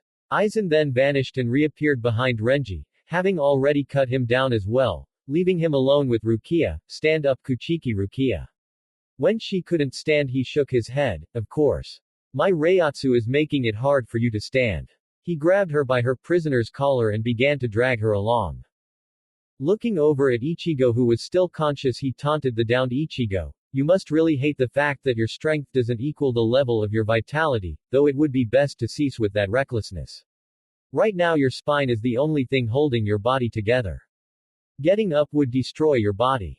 Just lay there quietly until you pass on. Your mission is over. Ichigo looked at him in shock. Everything you've done so far since your first steps trying to enter the Seireitei were all directed by me. You made things quite easy to make our moves. He shook his head at Ichigo. You don't even know why Urahara Kazuki really sent you here to you. He sent you here for the one thing that can help a Shinigami break their most concrete boundaries. Urahara Kazuki created a substance that reacts beyond the physics of the Soul Society. Something that can easily dissolve the barrier between Shinigami and Hollow. The Haugyoku crumbling sphere. He tried to destroy it due to its danger, but he could only do one thing. He placed a barrier around it and placed it within the depths of a person's soul. If you haven't figured it out yet, the place he hid it in was inside Kuchiki Rukia. Aizen pointed at her. Eventually you would have lost all of your Raryoku and become human to hide his device. He was never helping you. He took amusement in the look on her face. You look troubled. Before he could continue his explanation, a large captain with a wolf's head burst into the area and attacked Aizen. For your lies and betrayal of all of us I will give you no mercy. He noticed Konami behind him. And you Tucson, do you have anything to say? The man remained silent. Nothing at all. How disappointing, Bankai. Before he could gather the energy necessary to activate his Bankai, Aizen appeared in front of him. Hado number 90, Kurohitsugi, Way of Destruction number 90, Black Coffin. Goodbye Komamura. A black box of energy surrounded Komamura as a mass of energy spears penetrated the box, piercing Komamura and swiftly defeating him. Spells that high in number are truly more difficult to handle. That attack was not as strong as it should have been with the incantation. Now where was I? Aizen turned his attention back to Rukia. Oh yes, he said, getting back on track. After I discovered you in the human world I murdered the Central 46 and used my Zanpakuto's ability to hypnotize others into thinking all was well. I have been there ever since I faked my death. The Tsukyoku execution method to extract the Haugyoku failed so I must use the secondary way. His arm took on a strange form and impaled Rukia through the chest where he pulled out a tiny ball covered in a crystal-looking barrier. It's so small. He looked down at Rukia whose wound was healing, and the recipient of the technique was unharmed, but sadly you are no longer of any use to me. He looked over at Jin and Konami. One of you kill her. Jin and Konami walked forward with Jin pulling out his Zanpakuto, Ikoro's Senjutsu, Rasenrengan, Sage Technique, spiraling group spheres. Naruto came up from behind Jin and Konami and hit them both with twin Rasengans in both hands that sent them both flying. Taking advantage of the confusion, a heavily wounded Byakuya rescued Rukia from Aizen's grasp. Naruto slid across the ground hard, leaving a scratch in the earth as he came to a stop before glaring at Aizen from a crouched position. I should have just played pack-rat and grabbed that little sword in the wall when I first saw it. That would have fucked your plans all up, wouldn't it? Aizen drew his Zanpakuto and Naruto cursed, having discarded his sage coat earlier to fight Yamamoto without getting it burned. Before he could begin a fight with Naruto, Yoruichi and Soi Fon surrounded him with Yoruichi holding his Zanpakuto and Soi Fon holding hers to his neck. If you move even a single muscle you'll lose your head. Very well. Aizen said. As right on Q2 giants, the keepers of the other gates emerged, destroying much property in the Seireitei. Not even you two can come after me while fighting those giants at the same time. Yoruichi and Soi Fon were legitimately considering letting him go to protect the Seireitei. Shinra Tensei, heavenly subjugation of the omnipresent god. From where Naruto was standing, an invisible blast of gravity tore up half of the cliff he was standing at the edge of and hit the giant men, pancaking them into craters in the ground and swiftly defeating them in one move. Naruto's Sage Mode dropped. Great, too much time passed for me to put that much behind Shinra Tensei and keep Sage Mode. Fine, I still have one clone left and the first one lasted a long time. He turned back to Aizen once he felt the sky rip open above the Tsukyuku. The other captains had Aizen, Konami, and Jin surrounded until that opening was formed with multiple Manos Grande peeking through trying to spill out. 3 beams emerged from the hole and snatched the 3 perpetrators up. Naruto's eyes angrily went into Sage Mode again as he formed 2 Kage Bunshin swiftly while they were slowly levitating away. They quickly formed a Rasenshuriken. No you don't you son of a bitch, this is all your fault. I'll vaporize you here and now. Futen. Rasenshuriken, wind release. Spiraling Shuriken. Naruto launched the attack right at the mouth of the hole in the sky where the Manos Grande all were. Naruto no. Yoruichi yelled at him once he launched the attack. Nothing we do can touch Aizen from here. The light he's in is technically in another dimension. The attack flew into the sky and hit the inside of the hollow hole, eradicating each Manos Grande in the resulting explosion. Naruto glared up and Aizen and lifted his hand at him. Get down here damn you. Bansho Tenon, heavenly attraction of all creation. No matter how much force Naruto pumped into the jutsu, none of the conspirators were pulled down an inch. What are you trying to do? He roared at Aizen. You betrayed all of these people, your comrades. You orchestrated the death of someone innocent and killed so many people. What the hell was it all for? He roared at Aizen. Yukitake shook his head. You truly have fallen Aizen. To go higher, Aizen said simply, no one starts on top of the world. Not you, not me, not even the gods. But the unbearable vacancy of the throne in the sky is over. He took his glasses off as his appearance radically changed. From now on I will be sitting on it. He turned his back on everyone. Goodbye Shinigami, and goodbye young Ryoka. You really are an interesting bunch, for humans. He disappeared into the portal as the sky closed. Naruto was seething in rage at Aizen getting away. Not again, never again, I'm never letting anyone like that gain power ever again. He yelled, surprising everyone around him. Yoruichi walked up and put a hand on his shoulder. Naruto calm down. He's gone. We can't pursue him from here. Look around. She gestured to the area surrounding them and all of the wounded about across not just the hill, but all over the Seireitei. There are more important things to do right now. This entire place has been turned upside down and needs to recover. Naruto's breathing steadily slowed down and he deactivated his Rinnegan before plopping down on the ground, taking a seat. Naruto ran a hand through his hair and calmly shrugged off the attempts at medical attention. He was fine. The 4th division was all about healing the others. He saw Orihime tending to Ichigo, Rukia sitting next to her deeply wounded older brother Byakuya, and the other wounded getting treatment. He looked up at Soi Fon who was standing nearby with Yoruichi. So, you still want to kill me? Soi Fon glared down at him before shaking her head and softening her glance to her normal impassive look. No. Everything is over. Like Yoruichi-sama said, there are more important things happening right now. There is no need to be angry with you. Naruto nodded and hopped to his feet. Okay, so let's try this again, but more pleasant this time. He held out his hand. My name is Uzumaki Naruto, nice to meet you. Soi Fon rolled her eyes and walked away, huffing and going to find her lieutenant. Naruto stood blinking as she walked away and turned to Yoruichi. I thought she didn't want to kill me anymore. Yoruichi let out a short laugh, and she doesn't. She just doesn't like you much either. Naruto kneeled on the ground and played in the dirt dejectedly muttering, why doesn't she like me? Getting Yoruichi to pat him on the head. It's okay Naruto, she'll come around. Or not. Now come on. Let's go check on the others. Naruto stood back up and dusted himself off when Yoruichi handed him his sage coat. He smiled and put it back on as they walked over to check on the other members of their group, but his eyes drifted back up to the sky and narrowed. Hash. It had been just over 2 days since the end of all of the ruckus that had occurred throughout the Seireitei and things were calming down. Though with all of the wounded and the issues certain keeping people from returning home, the more, shall we say, restless individuals. Yes, the more restless individuals had to do what they could to fight boredom. Naruto paced around in the front of a darkened room with a stern look on his face. Quite honestly, you are all not that bad at all as far as a squad of ninja would go.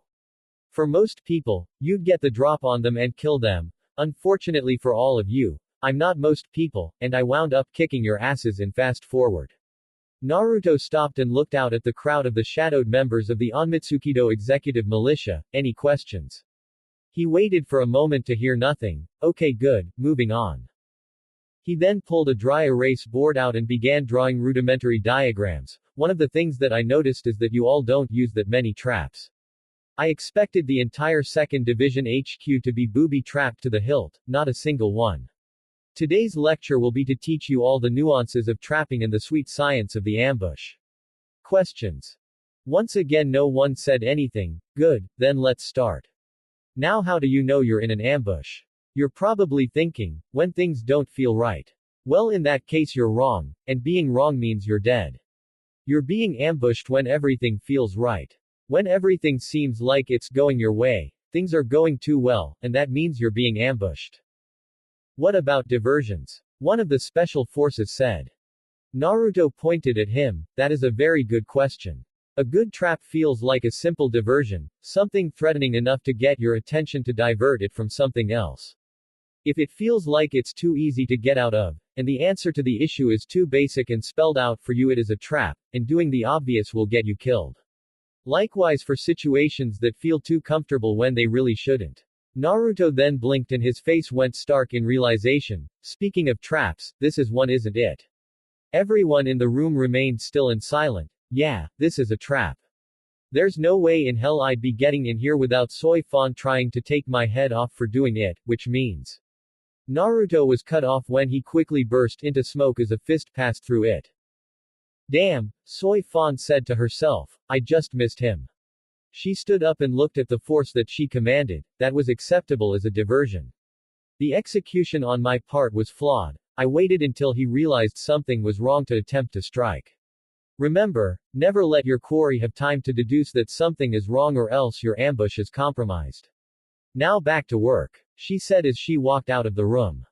As she exited, the dry erase board transformed back into Naruto, who cracked his neck and grinned at the elites. Rule number 1, I'm number 1. Rule number 2, there is never just one of me in a room. Rule number 3, the more you have to convince yourself I'm not there, the better chance there is of me actually being there. You're all dismissed. Naruto said, disappearing in a swirl of leaves and wind. XXX. Naruto reappeared outside, standing on the roof of the 2nd Division headquarters with a smile on his face. Ah, I love this place, it's awesome. So many people to mess with, it's like a hidden village kind of. I'm glad you like it so much, Uzumaki. Soi Fon said as she stood behind him. Any last words for trespassing on my division grounds? Hello my little bee. Naruto said, turning to face her before blocking her Zanpakuto with a kunai. As kind of you as it is, I don't really want another one of your love marks, beautiful. People will start spreading rumors about us. Soi Fon narrowed her eyes at him and put her Zanpakuto up. I don't really want to hear this from you. Naruto in turn placed his kunai back up his sleeve and out of sight. Fine. So what are you doing right now? Don't you need to get back to your office? Everyone in any position of influence or power I've ever met had tons of office busy work to take care of. Well, I'm efficient unlike many of the other captains, and my seated officers handle all but the most pressing of affairs for my squad. All I really do is work for the Onmitsukido. Soi Fon explained to him before coughing in her hand as she remembered what she wanted with him. I have to speak to you about a few issues. Naruto looked at the petite captain and tilted his head in puzzlement. Like what? What do you need from me? Soi Fon turned on her heel and walked away. Follow me to my office, we can talk freely there. She said before vanishing as she utilized Shunpo. Naruto rolled his eyes at the dismissive way she just ordered him to do something. Woman, you could have at least walked with me to the office, never mind the fact that I know the way. That's not the point, he said before disappearing in another swirl of leaves and wind. XXX. 4th Division Headquarters, Medical Bay. Ichigo was stuck in his bed. Despite the fact that Orihime quickly healed him on the spot, keeping him from critical condition, nearly getting cut in half hurt like hell, and really didn't give much weight towards asking the head of the healing division to leave a mere 2 days later. And he learned that anyone trying to cause a ruckus in her HQ under the watch of one Unohana Retsu would inevitably be scared shitless by the seemingly docile, tender woman. Letting out a sigh, Ichigo peered outside of his window. Bored to death, stupid wounds, I'm so damn bored in here. I want to go find everyone else, and where's Rukia at? I can find everyone for you if you need me to Ichigo. Ichigo turned to his open window to see Yoruichi looking inside from outdoors. I'm kind of bored anyway. No, he said, sitting up and looking over at the beautiful woman, everyone doesn't need to be in here messing around with me. He sat in thought for a moment before speaking. Hey Yoruichi, why did Naruto come to the Soul Society with us? I mean, I don't know him like I do Chad, or you, and Inoue, and he didn't know Rukia at all. Yoruichi smiled. I guess you could consider it him doing a favor for me. I wanted to come back here to look things over anyway, and I wanted someone else I knew could handle themselves to come along to help me keep you all out of too much trouble. She leaned on the windowsill, placing her cheeks in her hands. Why do you ask Ichigo? Ichigo scratched his head. I don't know. He's a strange guy, and he's strong. He's really strong. How did you even convince him to do it? It wasn't that hard. Yoruichi said in a sly manner. Of course it didn't hurt that I transformed right in front of him after I asked. He's a pervert, but he's a reliable person, and you already know about his immortality thing. Do you believe it? Ichigo frowned at the question. I don't know what to think. Everything he said sounded 100% serious. Do you believe him?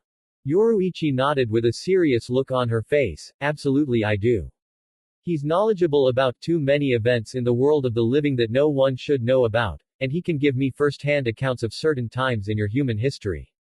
She then kept her last thought to herself, and eyes like that can't fake pain when recalling all of the time that has passed for one person.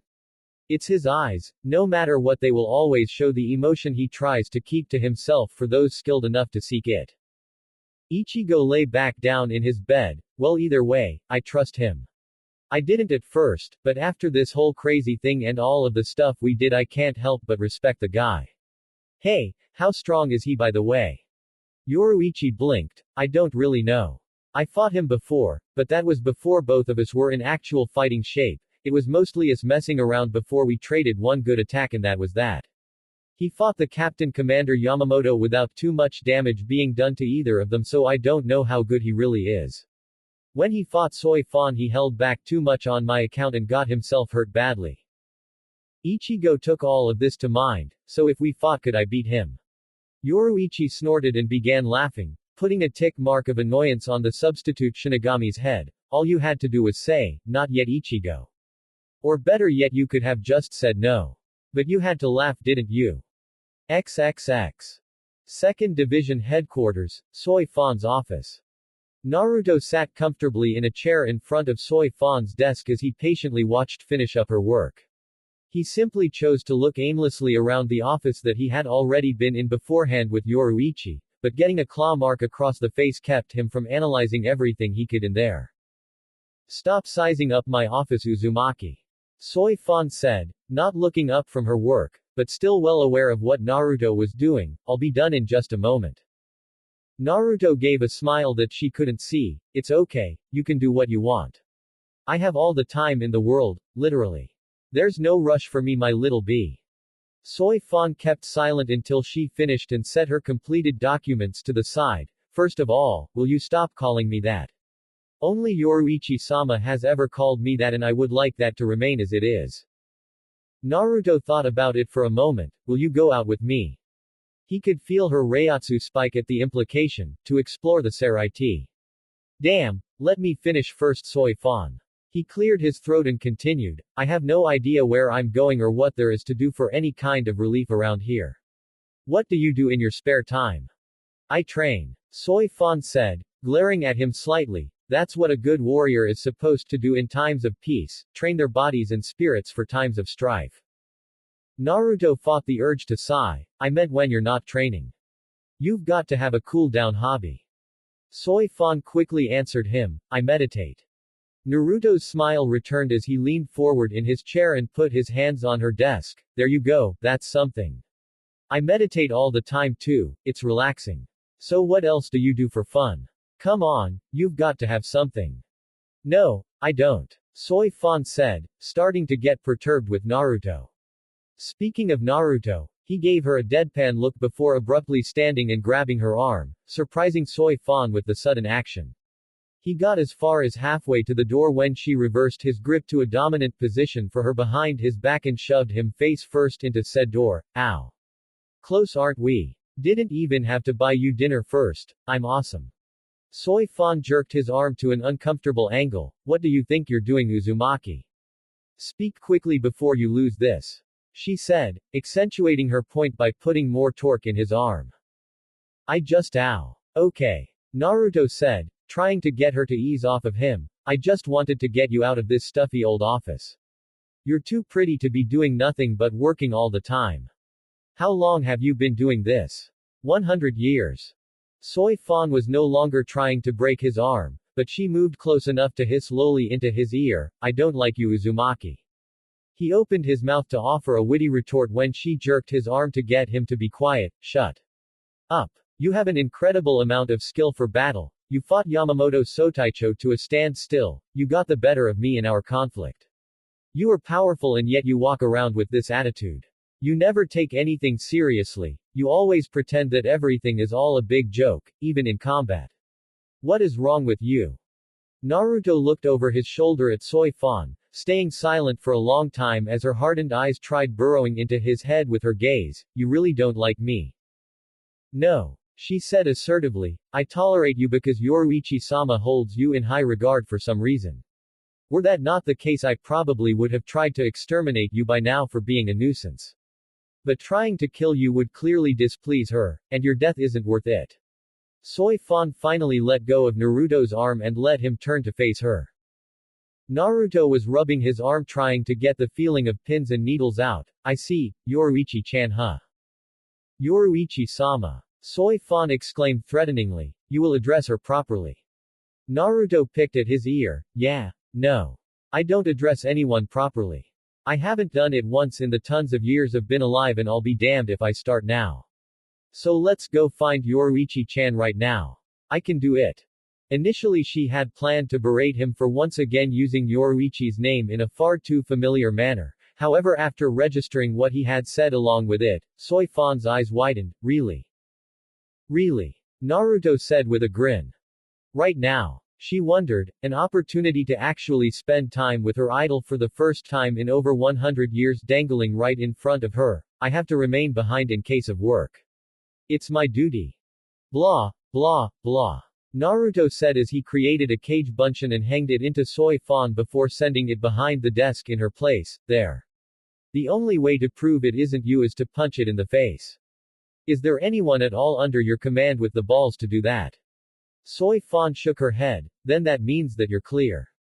My clone is no dummy and anything that it can't do it'll leave for you when we get back, so let's go. He said, opening the window in her office and jumping out, motioning for her to follow. If I find her and you're not with me, I'm not sending her over to you. That was all Soi Fon needed to get going. She was sick of that stuffy office anyway. As long as her work got done, who really cared if she stepped out for a moment? She was a damn captain, she could do what she wanted. So with that in mind, Soi Fon hopped outside with Naruto and the two took off in search of one Shihuan Yoruichi. XXX. Okay, she wasn't in the hideout.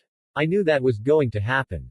Naruto said as he and Soi Fon walked through the roads of the Seireitei. The only reason we went up there is because you insisted on seeing it.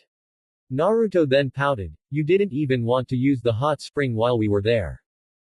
Not with you I didn't. Soi Fon quipped dryly as the two walked along, Shinigami moving out of their path as they did. Naruto quickly noticed this. Oi, are the other Shinigami scared of you or something? Soi Fon's face didn't really register any interest in the question. My skill and strength would make me unapproachable by most. It would be natural that I would intimidate them.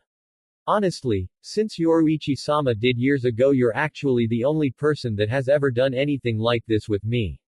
Feel honored, Uzumaki. Naruto felt the urge to facepalm. It's not your power that really does it, it's your demeanor. If they weren't me, then they'd obviously think that talking to you would cost them their lives. Naruto decided to attempt to keep engaging the beautiful assassin in conversation. So where are we and what's special about this place? The road opened up into a rather spacious area with multiple buildings intended for living facilities all around them. As Soi Fon began to explain, this is the 8th Division headquarters and barracks. Captain Kyoraka Shunsui is the leader of this division. He seems to be a person after your own heart, Uzumaki. I have no idea why you would spend so much time pestering me in my division when you could come here. Naruto threw up his hands behind his head. I keep hanging out around the 2nd Division because it reminds me the most of my original home. He then kept the follow-up thought of that comment to himself, and I am going to find a way to talk to you if it kills me, and you're probably going to be the one to do that yourself at this rate. He decided to try his plan of getting Soi Fon to open up. So, when we fought, you didn't use your Bankai on me. Why? Soi Fon casually started answering his question as it was a topic she had no problems talking about. Fighting, my Bankai goes directly against my fighting style. It's not the type to be used by a covert ops specialist. I can't move the way I need to when I use it, and the actual attack it causes is not exactly subtle. Naruto nodded. He had plenty of moves like that. Hell, his entire career was based off of using moves that were way too destructive for his own good. So can I see it? I'll show you mine. He then blinked and thought about what he had just said once he felt Soi Fon glaring at him. I did not intend that to sound the way it did. I meant your Bankai. Kind of. It would tire me out for no reason at all. Soi Fon reasoned for not doing so and letting his potential innuendo slide, and it's not really the kind of technique you use for exhibitions or demonstrations. Boo, Naruto said, though he understood. Half of his attacks weren't really things that he wanted to use in front of people that he didn't have a current pressing gripe with. Do you think Yoruichi-chan is here? He rolled his eyes when he felt Soi Fon glare at him. I'm not going to call her Sama. You might as well try to stab me if it's really bothering you that much. It's worth a look. Soi Fon said resolutely, and don't complain or question me. You were the one that wanted me to take you on a tour of the Seireitei anyway. This is as close as you're going to get to one. She led him inside of the main building of the division grounds and straight to the office of Shunsui, where she simply let herself in. Kyoraka Taiko. The man looked up from leaning back in his desk chair at Soi Fon and Naruto standing in the doorway. Naruto pointed at the relaxed-looking captain. Hey, you're the guy that was about to help me fight Yamamoto Gigi. Shunsui pointed back, and you're the kid that was going toe-to-toe with Yama Jii and smoked all of those Manos Grande with that one attack. What's your name again? It's supposed to be really familiar to me for some reason. Naruto gave him a deadpan look. It's Uzumaki Naruto. Nice to meet you now that I'm not fighting the lot of you, and who knows, you might even come to like me.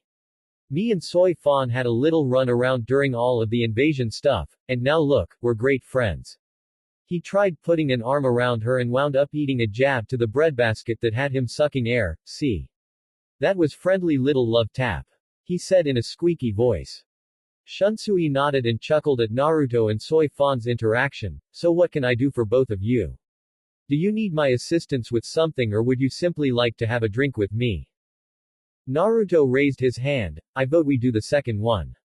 Soi Fon forcefully lowered his arm. Oh come on, why not? I want to get you drunk. You look like you'd be more fun that way. She refused to budge on the matter. Damn it, fine, maybe I'll come back later. Have you seen Yoruichi-chan anywhere? I haven't seen her all day. We're looking for her. Shunsui rubbed his stubble as he thought. I can't say that I have. You might want to ask one of your other friends, the ones you came here with. The Ichigo kid should still be in the medical ward if you head over towards the 4th Division way. He shrugged his shoulders. Other than that, I don't know what to tell you. Soi Fon nodded. Thank you anyway. Until the next time we meet, Kyoraka Taiko. She then turned to exit the room. Naruto was quick to follow suit until Shunsui called out to him, "Ah, actually I do remember where I know your name." He reached into his desk and pulled out a familiar orange book. "Would you do me the honor of signing this for me, Naruto-sama?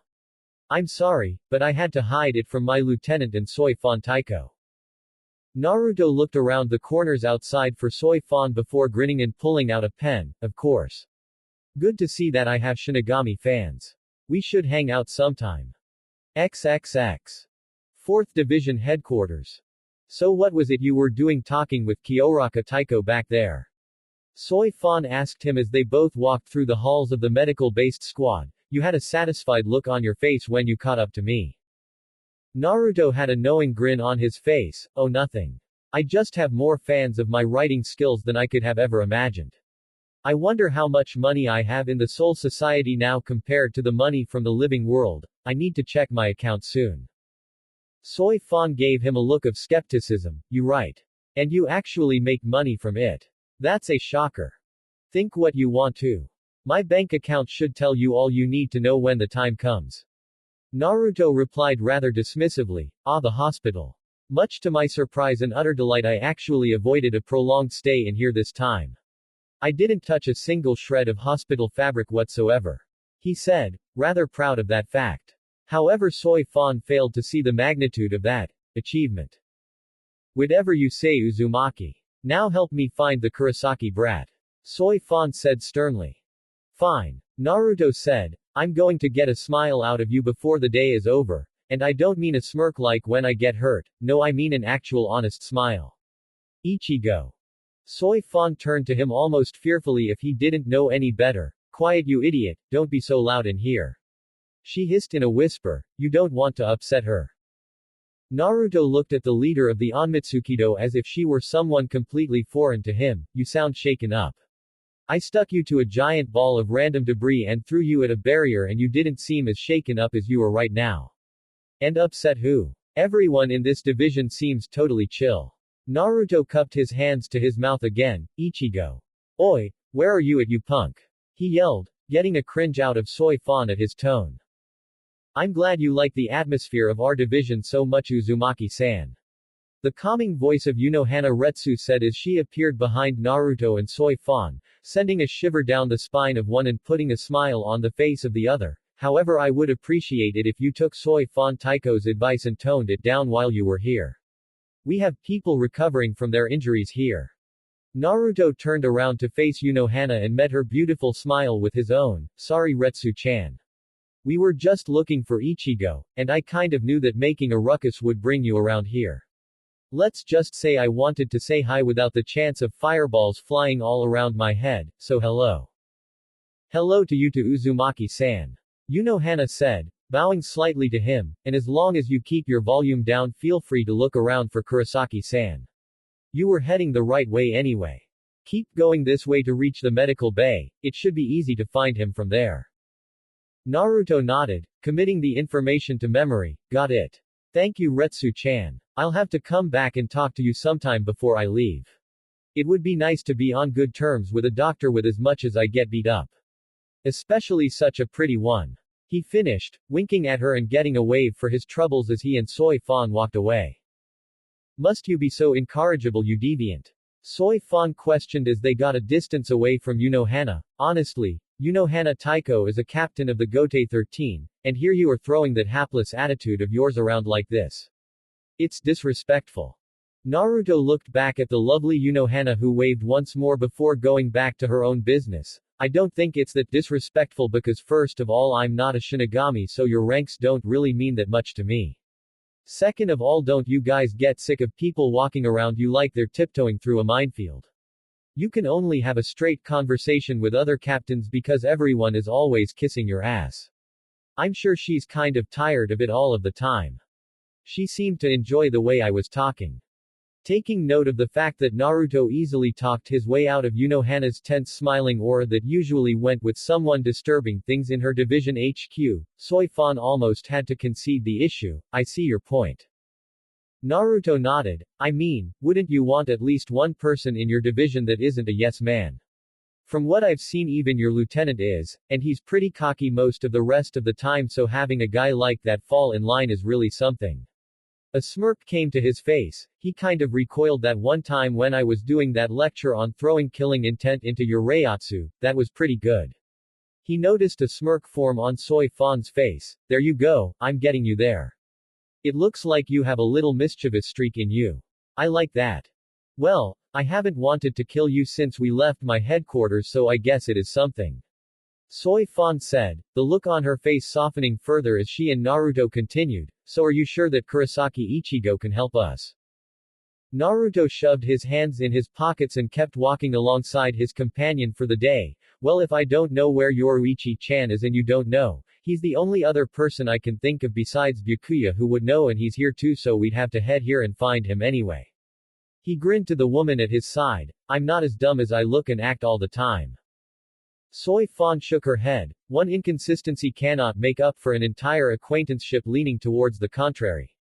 Soi Fon abruptly stopped at a door. Kurosaki's in there. She noticed Naruto wondering how she could find him so easily. Even when he's not fighting, his Raryoku is abnormally high. Anyone with good experience in sensing spiritual power can find one such as him. She turned her eyes towards him, almost teasing. Wait a minute, she was teasing him. She was teasing him, holy shit. Naruto let out a fake laugh. Ha, ha, ha. So sue me. I'm new at this whole sensing spiritual energy thing. I'm more used to looking for, and finding the living. Dealing with mostly physical powers. Naruto thumped himself on the chest. Just give me some time, I'll get the hang of it perfectly. At least I'm back in the saddle when it comes to the fighting part now. Naruto opened the door and gestured for Soi Fon to enter first. Oi, Ichigo. How are you doing? Ichigo looked at the door and heard Naruto's voice but saw him with Soi Fon. I'm just great for a guy that almost got cut in half not too long ago. But what are you two doing here, and together to boot? He tilted his head curiously. Are you two on a date? Naruto held Soi Fon in place before she could go over and cause any more harm to Ichigo to make him stay in the hospital for longer. Soi Fon, if you kill him you'll get in trouble and Yoruichi-chan will be pissed. Or amused, but for Ichigo's sake I'll keep that one to myself. He let her go when she calmed down and he ended up catching a sharp elbow to the ribs that he was ready for this time and took head on like a champ. Anyway, we need your help. Have you seen Yoruichi-chan today? Ichigo raised an eyebrow. She's not with you. I thought she would have gone to find you to mess with you after she left here. I don't know where she is now. Naruto let out a sigh. He didn't want to use Kage Bunshin because now it was starting to become a matter of pride. He would be damned if he had lost his touch so much that he couldn't track Yoruichi just in his leisure time. He was going to find her before sunset. Lack of knowledge of the area layout be damned. Alright Ichigo, thanks anyway though. Soi Fon turned and left, as did Naruto, just at a more reserved pace, allowing Ichigo to stop him at the door. Hey Naruto. Naruto turned at the doorway and faced the young man. So are you two actually on a date? Naruto blinked and delivered his answer in a straightforward and completely serious manner. Yes. Yes we are. He gave him a thumbs up while keeping his same expression and finally left the room where he found Soi Fon waiting right against the wall, glaring at him. Yes, I knew you were right there the entire time. Do something about it. I did that because he is going to tell people, and it's going to be hilarious. Wait until we get outside. She warned him, keeping a schooled expression. It won't be funny in a minute. Yes it will. Naruto insisted, not too frightened by her not so veiled threat. Because you and I both know that there's no way in hell you're going to be caught chasing me all over the place in broad daylight, my little bee. XXX. 45 minutes later. And he was right. She wasn't caught. Of course Naruto had forgotten that Soi Fon was only second to Yoruichi when it came to mastery of her shunpo, and when people tried looking at her moving when she went fast enough all they would see was a blur. If even that, and if she never stopped they would never know it was really her. And clearly, when she activated her Shikai and gave him a quick, shallow little cut on his chest followed by the most evil look he had ever seen on her face, Naruto realized she was legitimately chasing his ass down and activated swift release. From that point forward all bets were off. If he stopped to get help, Not that any of the random Shinigami they flew past at full speed could actually help him, she would get one free shot at him that if she had mercy and chose not to kill him, would take him down before he could even utter a word for assistance and drag him off to beat his ass away from prying eyes or anyone that could hear him scream in horror. So he didn't stop, and neither did she, and he couldn't lose her, no matter how hard he tried.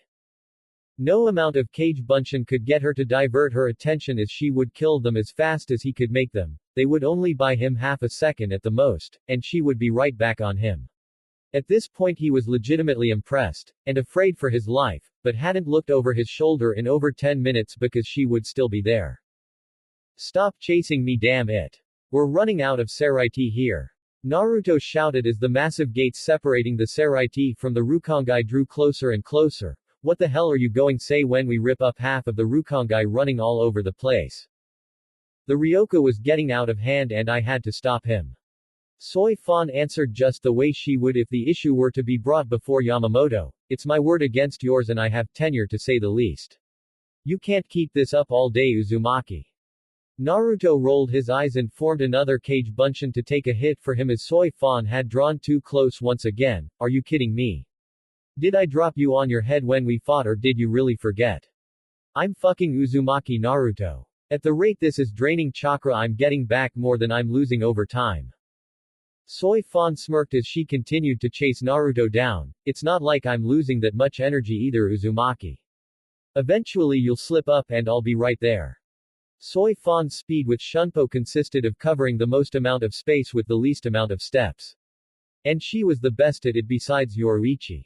Naruto's speed was based on him using his Kekkei Genkei that blended lightning for sheer speed, wind for lessening his weight to move fast enough to at times leave afterimages, and Yang Chakra to reinforce his entire body so that he didn't damage parts of it like his eyes, and so that he could use them to see while moving so fast, to move his legs as fast as possible and haul ass. It was perfect for someone with his stamina and regenerative capabilities, otherwise moving his legs that fast could be dangerous. Jidanbu opened the gate. Naruto shouted frantically as he knew they were cutting it close here. For the love of Kami, open the damn gate or I am going to die. He opened his sage coat to reveal a butterfly mark on his chest. She already tagged me once, damn it. The giant man with fantastic hearing had come to like the borderline maniacal blonde after he stopped his rogue fellow gate guardians, and he really didn't want to see if the notorious captain of the second division would actually go through with it and kill him. Don't stop running, Naruto, I'm on it. The man lifted the large door just in time for the two to rush under his feet and exit the Seireitei. Free volume just for you, big man. Everyone I owe favors to gets one. Naruto's voice echoed as he and Soi Fon tore through the streets, leaving the civilian soul denizens of the town in their wake.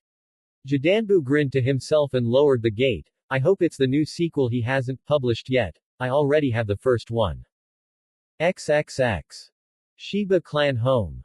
Yoruichi and Kuwakaku sat in her main room simply drinking sake and lazing around.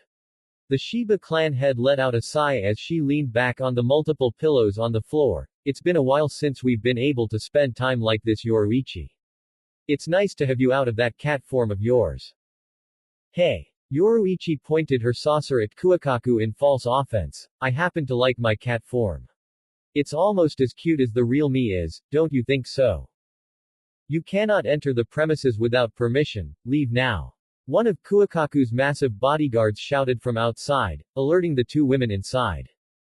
Get the fuck out of my way or I'll use your skull to bust the door down.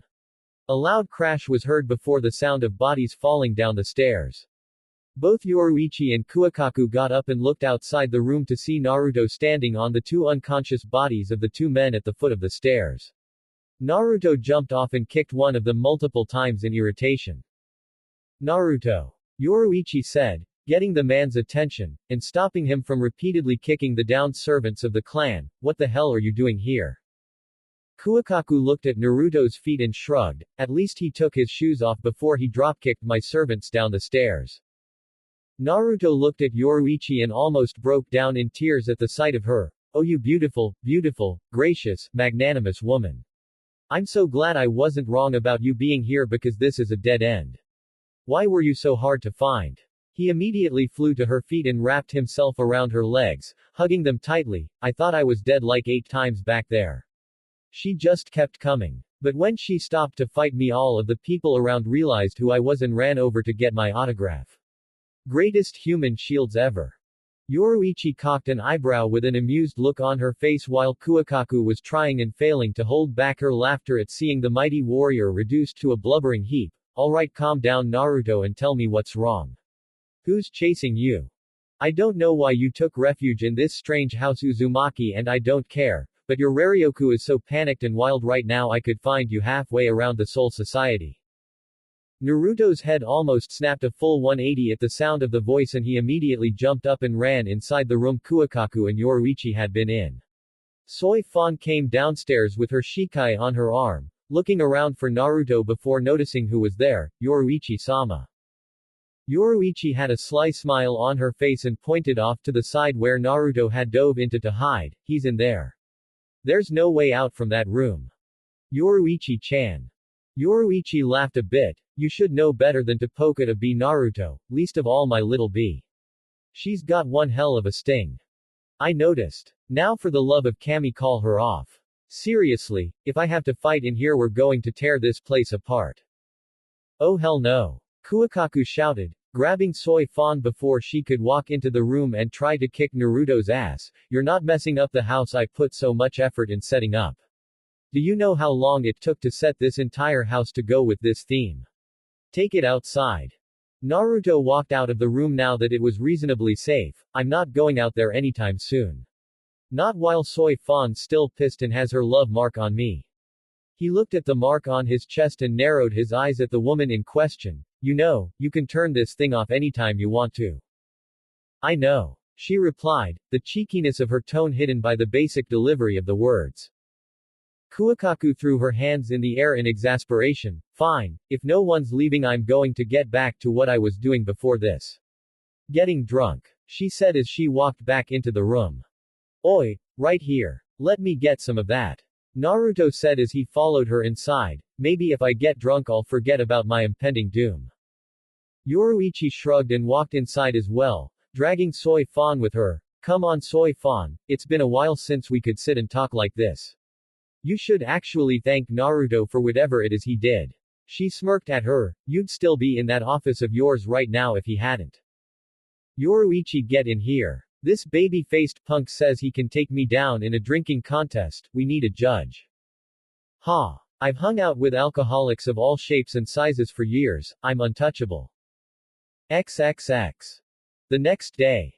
Naruto awoke, unable to move, laying on the floor of Kuwakaku's audience room with only one thing to say, in the quietest voice ever, greatest wake up ever. Naruto's right arm was being used as a pillow, instead of all the actual pillows nearby, by Kuwakaku and he found his arm deposited between a rather soft and abundant area on the woman's chest. His left arm was likewise being used as such by Yoruichi who was further up on his shoulder towards his face, so much so that he could feel her breath tickling his ear. And then there was Soi Fon, who was using a combination of his legs and Yoruichi's legs to lay her head on. She was a very light girl. I'm glad you think so. Yoruichi said, opening her eyes slowly with a grin that started spreading across her face. She let out a yawn and laid her head back on his shoulder as she looked at him tiredly. I was looking for you yesterday to tell you that Yamamoto Sotaicho wanted a meeting with you today. Naruto narrowed his eyes at her. Yamamoto Gigi wants to see me today. Why? Yoruichi shut her eyes. I don't know. You should show up though. Of course I am. Naruto said before his eyes widened at what his clone from yesterday had given him when it dispelled in his sleep. Damn, Soi Fon and I need to wake up now. That thing that Yamamoto Gigi wants to see me for, she's supposed to be there too with all of the other captains. Please don't tell me we slept until noon, that's when the meeting was supposed to be. Letting out a sound of disappointment at having to move, Yoruichi let go of Naruto's arm and slowly removed herself from Soi Fon's grasp, walking into Kuwakaku's bedroom to check the time before returning. It's 9:34. You've got over 2 hours. Great. Naruto said, comfortable that he would have time to get himself together and make it back with time to spare. Now can you help me get these women off of me? He frowned visibly after saying that. I should never have to repeat that sentence ever again. Yoruichi giggled and helped him slowly start prying Kuakaku off of his arm, laughing quietly as she looked down at Soi Fon. She's still a lightweight, I see. She didn't even have much. Naruto smiled as he pulled Soi Fon off of his legs. Don't make fun of Soi Fon. We all can't be alcoholic juggernauts like me. Like her, do you? Yoruichi grinned at him as she helped him stand up and watch him shake his legs out to get blood flow back into them.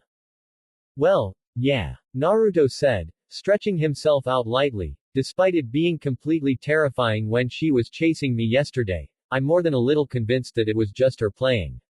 She wouldn't have killed me if she had caught me. He looked down at the still sleeping captain. Right. I mean, as far as I could see, we were playing like that all day long. Yoruichi pointed at his chest. Well, the mark is gone, so I would say she wasn't really mad at you, not like after your fight. She gestured for him to leave. Now get going towards the Seireitei. I'll wake up Soi Fon and send her right after you. Naruto threw his sage coat on and saluted her before leaving the house altogether. XXX. 2 hours later, 1st Division headquarters.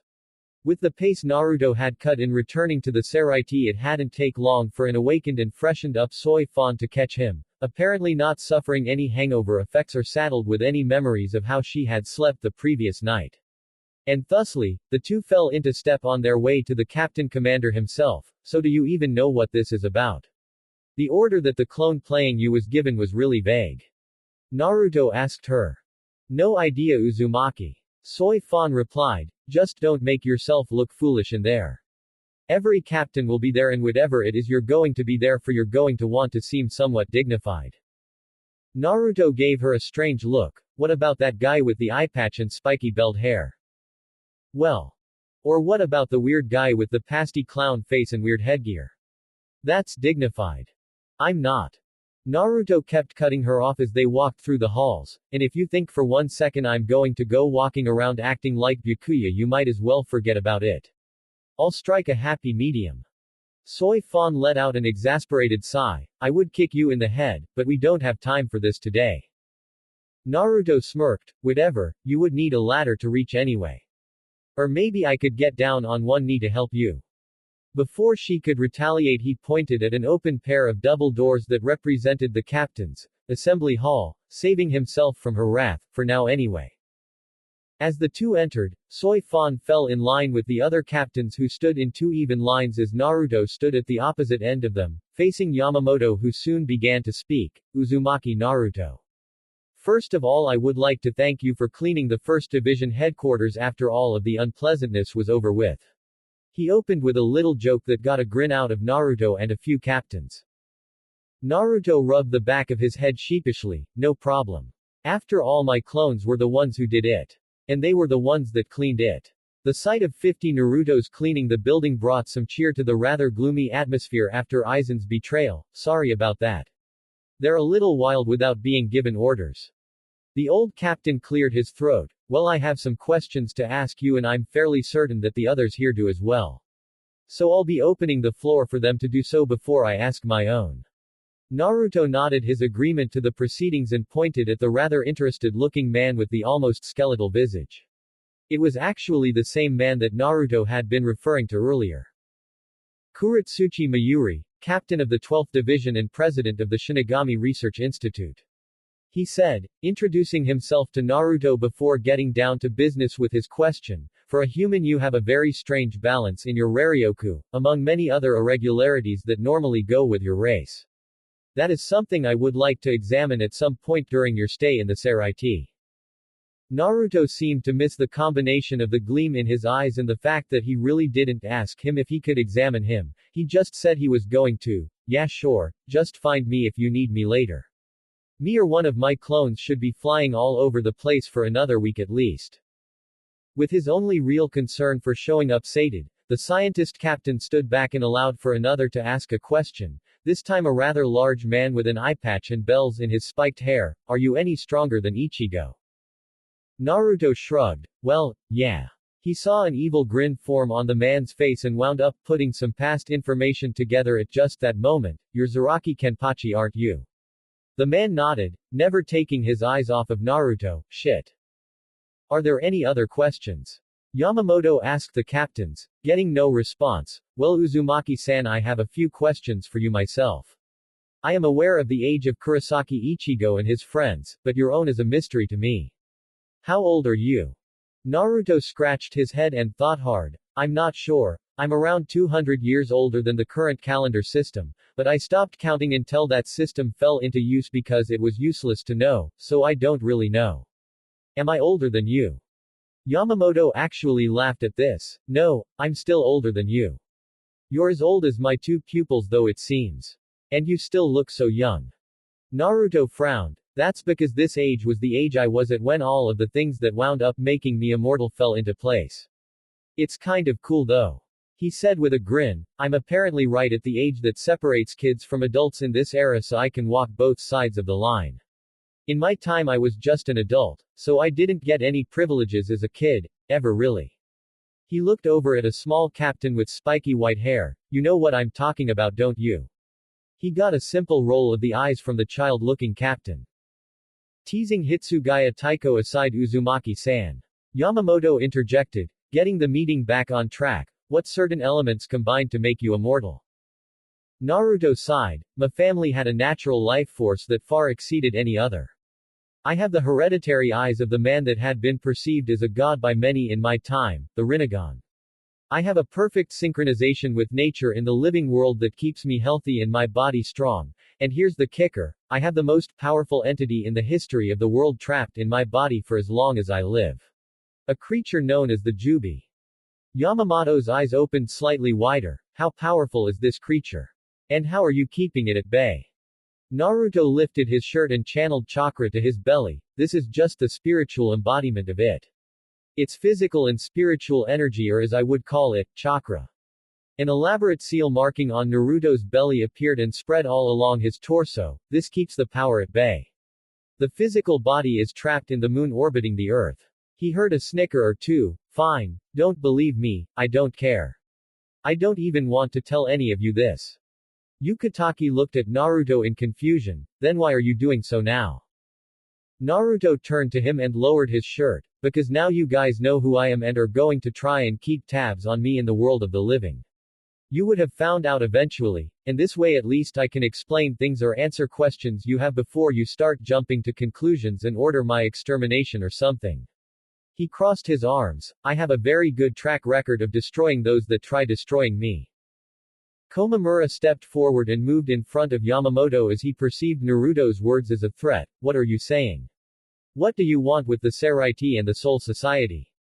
Naruto looked at the wolf-headed Shinigami with no alarm or fear. He had seen far stranger things. I just want to keep existing. There are too many things I have to do for the living world for me to simply die or cow to the will of another. The reason he had told them this much was because there were still things about the Jubi's power that he had been keeping to himself. Things no one but him needed to know, at least for now, because at least one of his secrets would cause a panic. Yamamoto stroked his long beard. I have a proposition for you, Uzumaki. He saw Naruto's eyes lock with him and could tell he had his attention. We plan on giving Kurosaki Ichigo a position as an official substitute Shinigami, however we have another proposition for you. Naruto's face remained stern as the old man continued. How would you like to form a frontier division in the world of the living? Frontier division? Naruto questioned rather suspiciously. I don't want to take orders or work for anyone. I'm not going to be anyone's weapon to just point, shoot, and let annihilate. Nothing of the sort. Yamamoto said in an effort to clear things up. I'm just saying that much of this current trouble with Aizen could have been avoided if the Soul Society had more eyes abound. There needs to be a group with no real standing orders, a group that can handle issues that spring up or call for assistance in case it becomes necessary. An ally in the middle of the world of the living. Imagine if Kuchiki Rukia would have had a potential safe area she could have gone to once everything had gone awry during her stay. Naruto opened his mouth to answer when Yamamoto spoke again. Of course I have no authority to authorize such a thing. Naruto almost fell out in the floor. Well then why are you telling me this if you can't even put it together? Because, Yamamoto said. Both of his eyes locked on Naruto in a firm glance. While the only power I have to take note of is the Central 46, we still need to replace the Central 46. Which means that until then I take over their normal duties. I now only answer to the Spirit King himself, and if the issue arises I am sure that I can provide many valid reasons to let this happen. He may be particularly interested in you with your lifespan Uzumaki-san, among other things. Naruto blinked in confusion. Now how does a 10-year trial period sound? Naruto thought for a moment. 10 years were nothing to him, and if he didn't like it he could just back out then. Okay, here are some rules. Rule 1. I don't take orders, from you, from anyone.